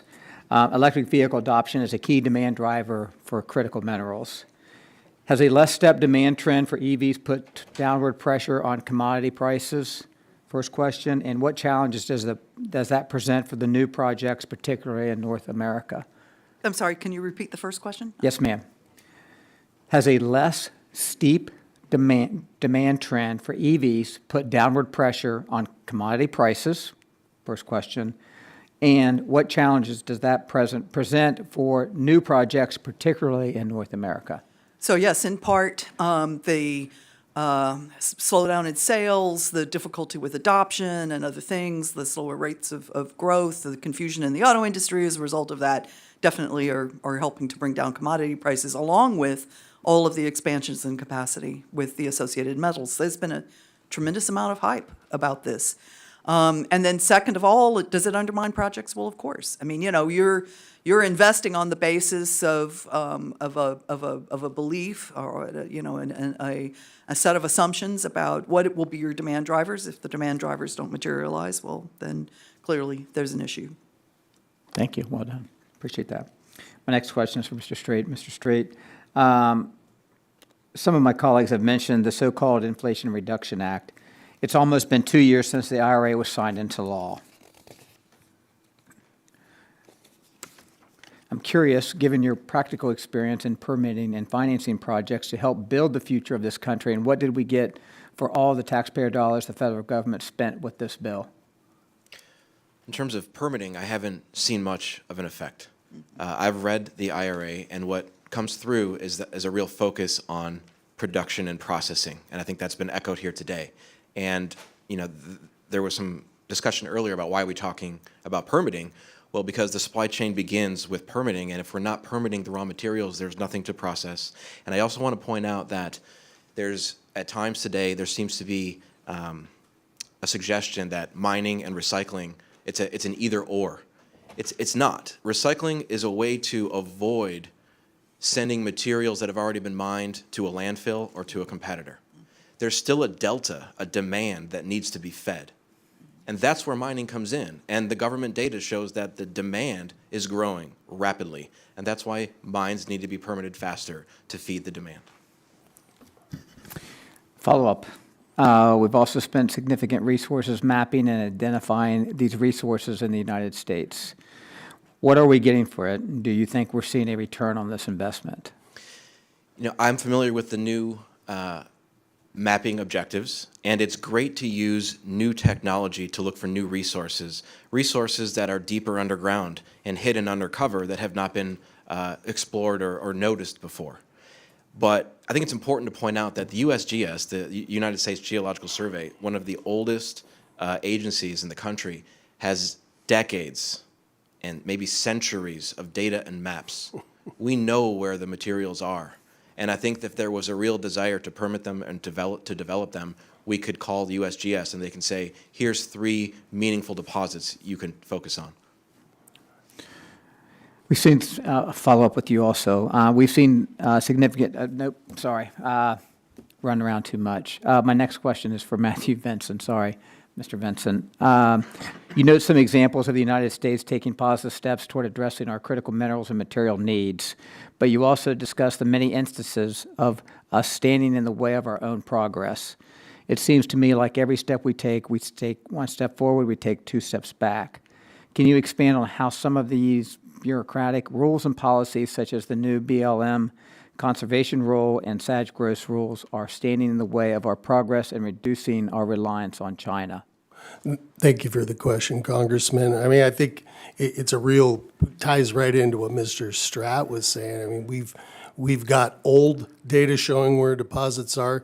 There's actually government funding that's come to our Bureau of Mines and Geology, Montana, to do new updated mapping, showing where there's critical minerals potential.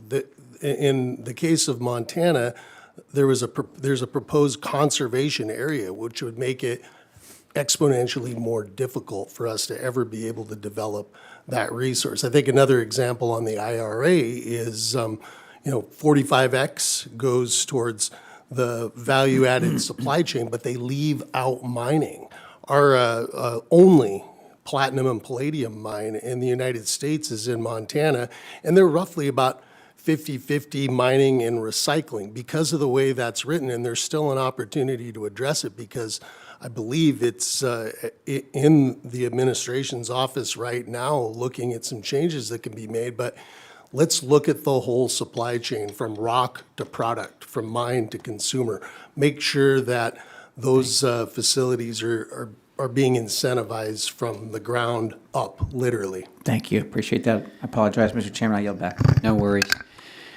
The gentleman yields. The chair now recognizes the gentlelady from Iowa, Dr. Miller Meeks, for 5 minutes of questioning. Thank you, Mr. Chairman, and I thank the witnesses for testifying before the subcommittee here today.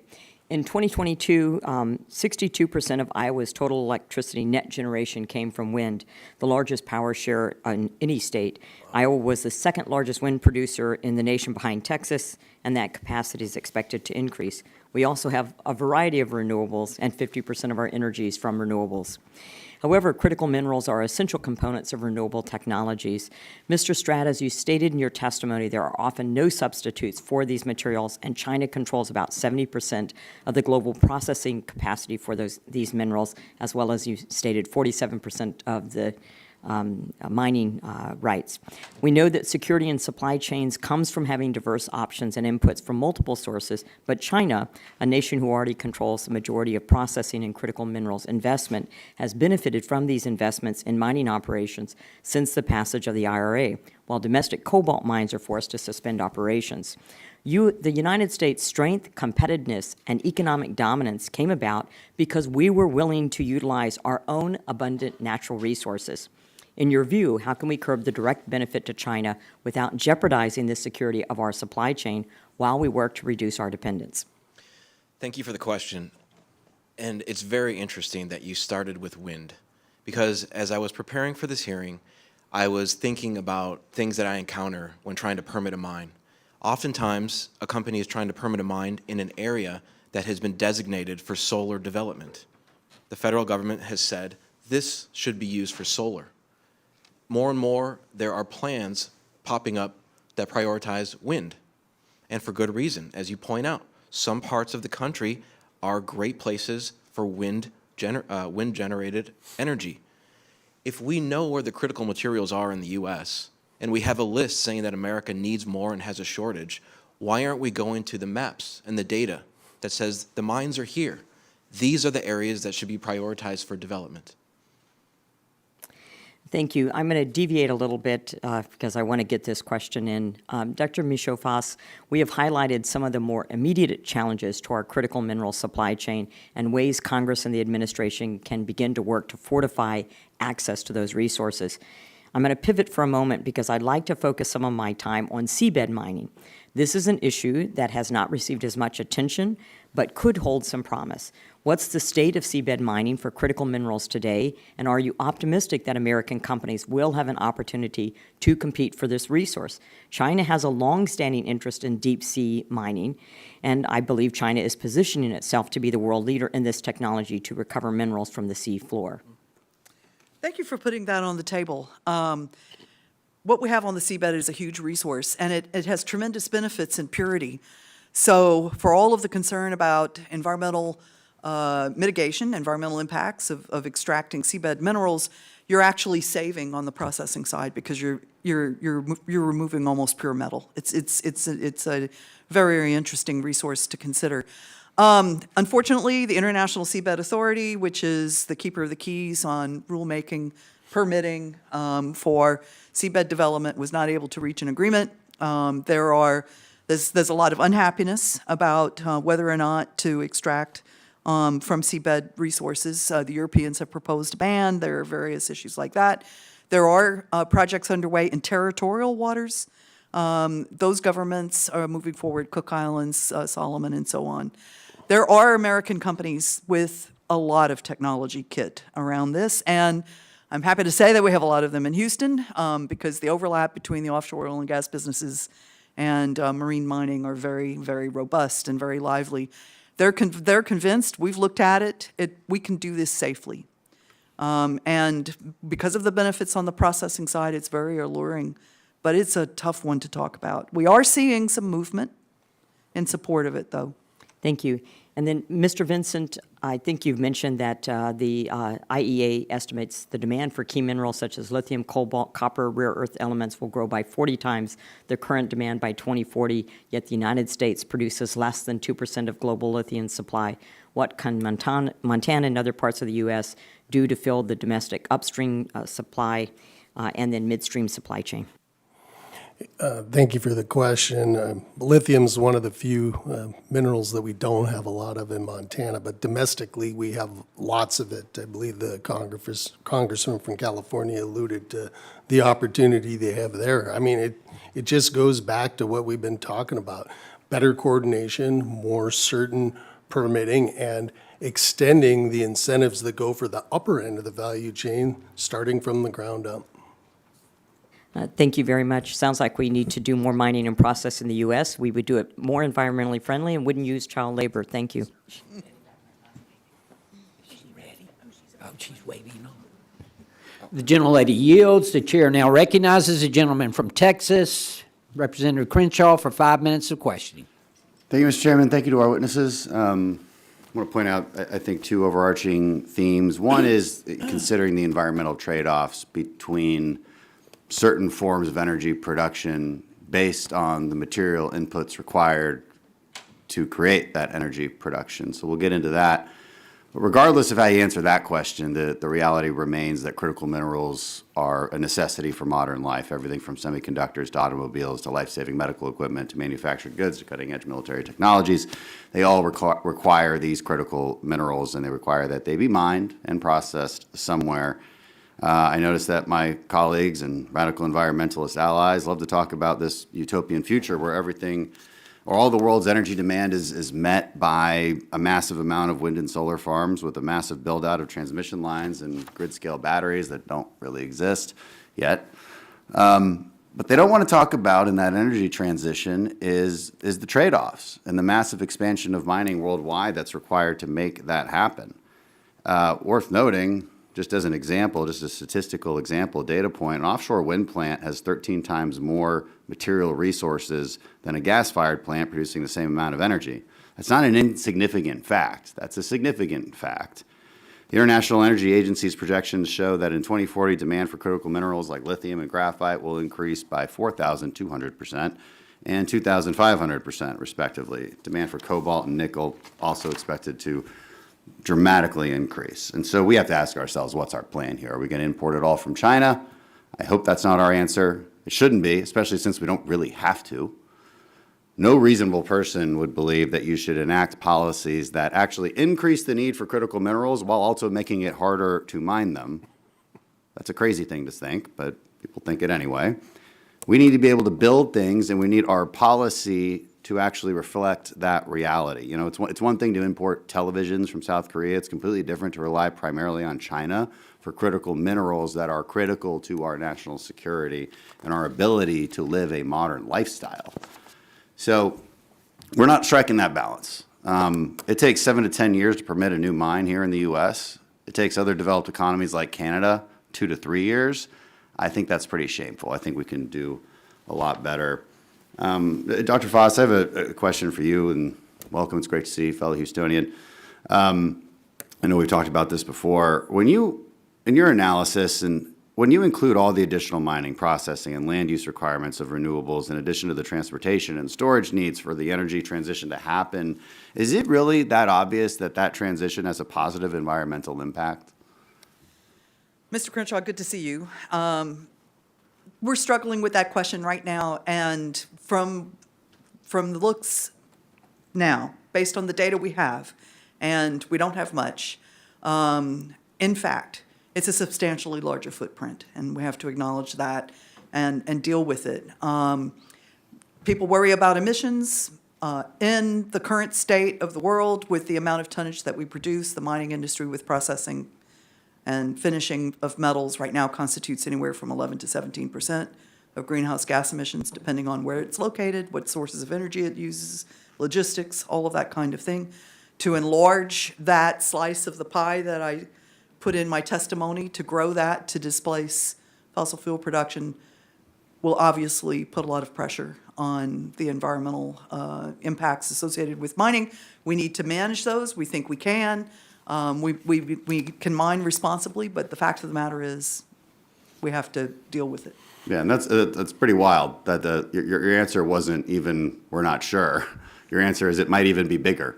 We think it actually is. We look at the carbon footprint, our associated capacity worldwide for all of the crude oil that we produce and use every day, crude oil equivalent of natural gas. We can live within that footprint and continue to extract energy and materials for a really long time. And part of it is just the demographics of the industry is different. I have a lot of old mining assets. We have a lot of newer capacity in oil and gas. I appreciate it. And my limited time to Mr. Stratt. On the NEPA reform, we were all really excited about NEPA reform and perhaps that ability to mine more and do more. How has the Council on Environmental Quality's implementation of those NEPA reforms helped or harmed our ability to build infrastructure and develop critical mineral projects? I'd say it hasn't helped. I haven't seen any changes so far, and what I've seen is a prioritization of certain development projects over others. Yeah, I'm out of time. I yield back. Thank you. The gentleman yields back. The chair now recognizes the gentlelady from Florida, Representative Castor, for 5 minutes of questioning. Well, thank you, Chair Carter and Ranking Member Tonko. Thank you to our witnesses for being here. I think there is a great room for bipartisan work here, and in addition to this committee, I serve on the Select Committee on the Strategic Competition with the Chinese Communist Party. It's got a long name. But we released a bipartisan economic report at the end of December that had some recommendations in the critical minerals area, and we intend to ramp up our work in the coming months to introduce bipartisan legislation. So this is very helpful. And Chair Carter will probably remember when he and I served on the Select Committee on the climate crisis, we kind of dived into what we need to do to counter China's multi-decade subsidies and critical mineral processing and their partnerships for minerals, for mining abroad. And that's where a lot of the recommendations came from for the Inflation Reduction Act and the infrastructure law. And the majority memo actually did a good job in summarizing some of the IRA policies. So if you're interested, you're in the public, that you can go there for. The IRA contains multiple critical minerals provisions, including advanced manufacturing, production tax credits for production of certain eligible components in the U.S., including critical minerals, a credit for producing and refining a mineral. The IRA also includes sourcing requirements for critical minerals for electric vehicles. To receive half of the EV tax credit, at least 50% of the value of certain critical minerals in an EV's battery must be sourced and processed in the U.S. or a trade partner country. And starting in 2025, an EV battery may not contain any critical minerals that were extracted, processed, or recycled by a foreign entity of concern. We also put some funds into the Defense Production Act, and in mapping that was woefully inadequate. So, Mr.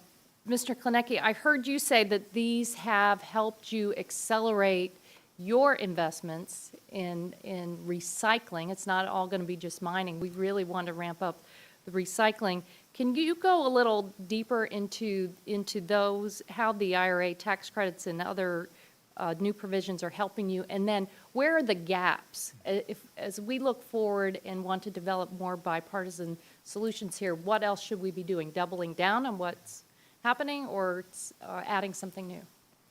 Yeah, no, thank you. That's a great question and great summary of the overall, I guess, objective of the IRA. I think there's a lot of, the BIL kind of did some enabling of investment, and now the IRA has the tax credits, things like that, which really kind of just helps the longer term view of how a business operates. And both of those laws that are put in place are opportunities for companies to take advantage of not only accelerating their capital investment and building out those assets, but also taking advantage of manufacturing tax credits, which also helps out from a cost perspective and looking at how when you're competing with someone like China who doesn't have actually the same pricing mechanisms that we would have in the free market. So those two areas are really helpful. I do think, and I'll just kind of echo what was mentioned earlier, I think there's even more opportunity that these type of grants or funding opportunities can help the entire supply chain, whether it starts in mining all the way to recycling. As we continue to invest in this infrastructure, The only way we really create a closed loop is if everybody in that chain can actually participate and benefit from the incentives for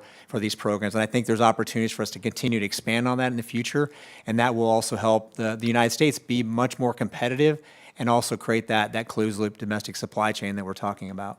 So this committee has jurisdiction over the Department of Energy, and we want to do some things on tax credits and also things in the Natural Resources Committee jurisdiction. But for the Department of Energy, they're doing the demonstration projects, they have the loan programs. What specifically out of DOE is particularly helpful looking forward?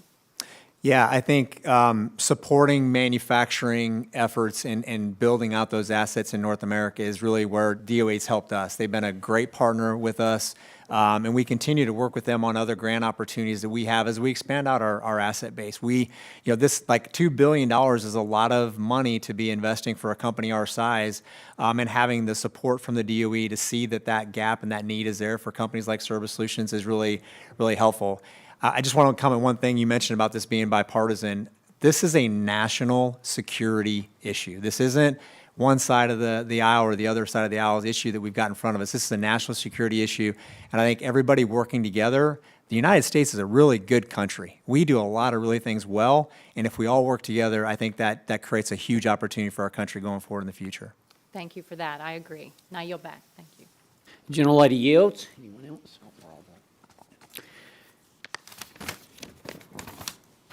I ask unanimous consent to insert in the record the documents included on the staff hearing documents list. Without objective, that will be the order.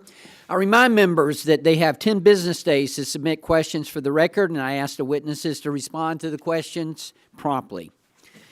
Thank you all for being here. This has been a very, very good hearing, very useful information, and we appreciate your attendance very much. Without objection, the subcommittee is adjourned. Well, that 45X, they need to apply it to the mining end too. Nice to know that there's. I mean, the DOE loans are going to the lithium project. I bet. Yeah. I was It's there gonna, for, I wish I would have got the time to Semicon talk West about that conference last because year, because there's been this brewing, materials focus in the microelectronics world, and I was shocked. I hadn't been in San Francisco.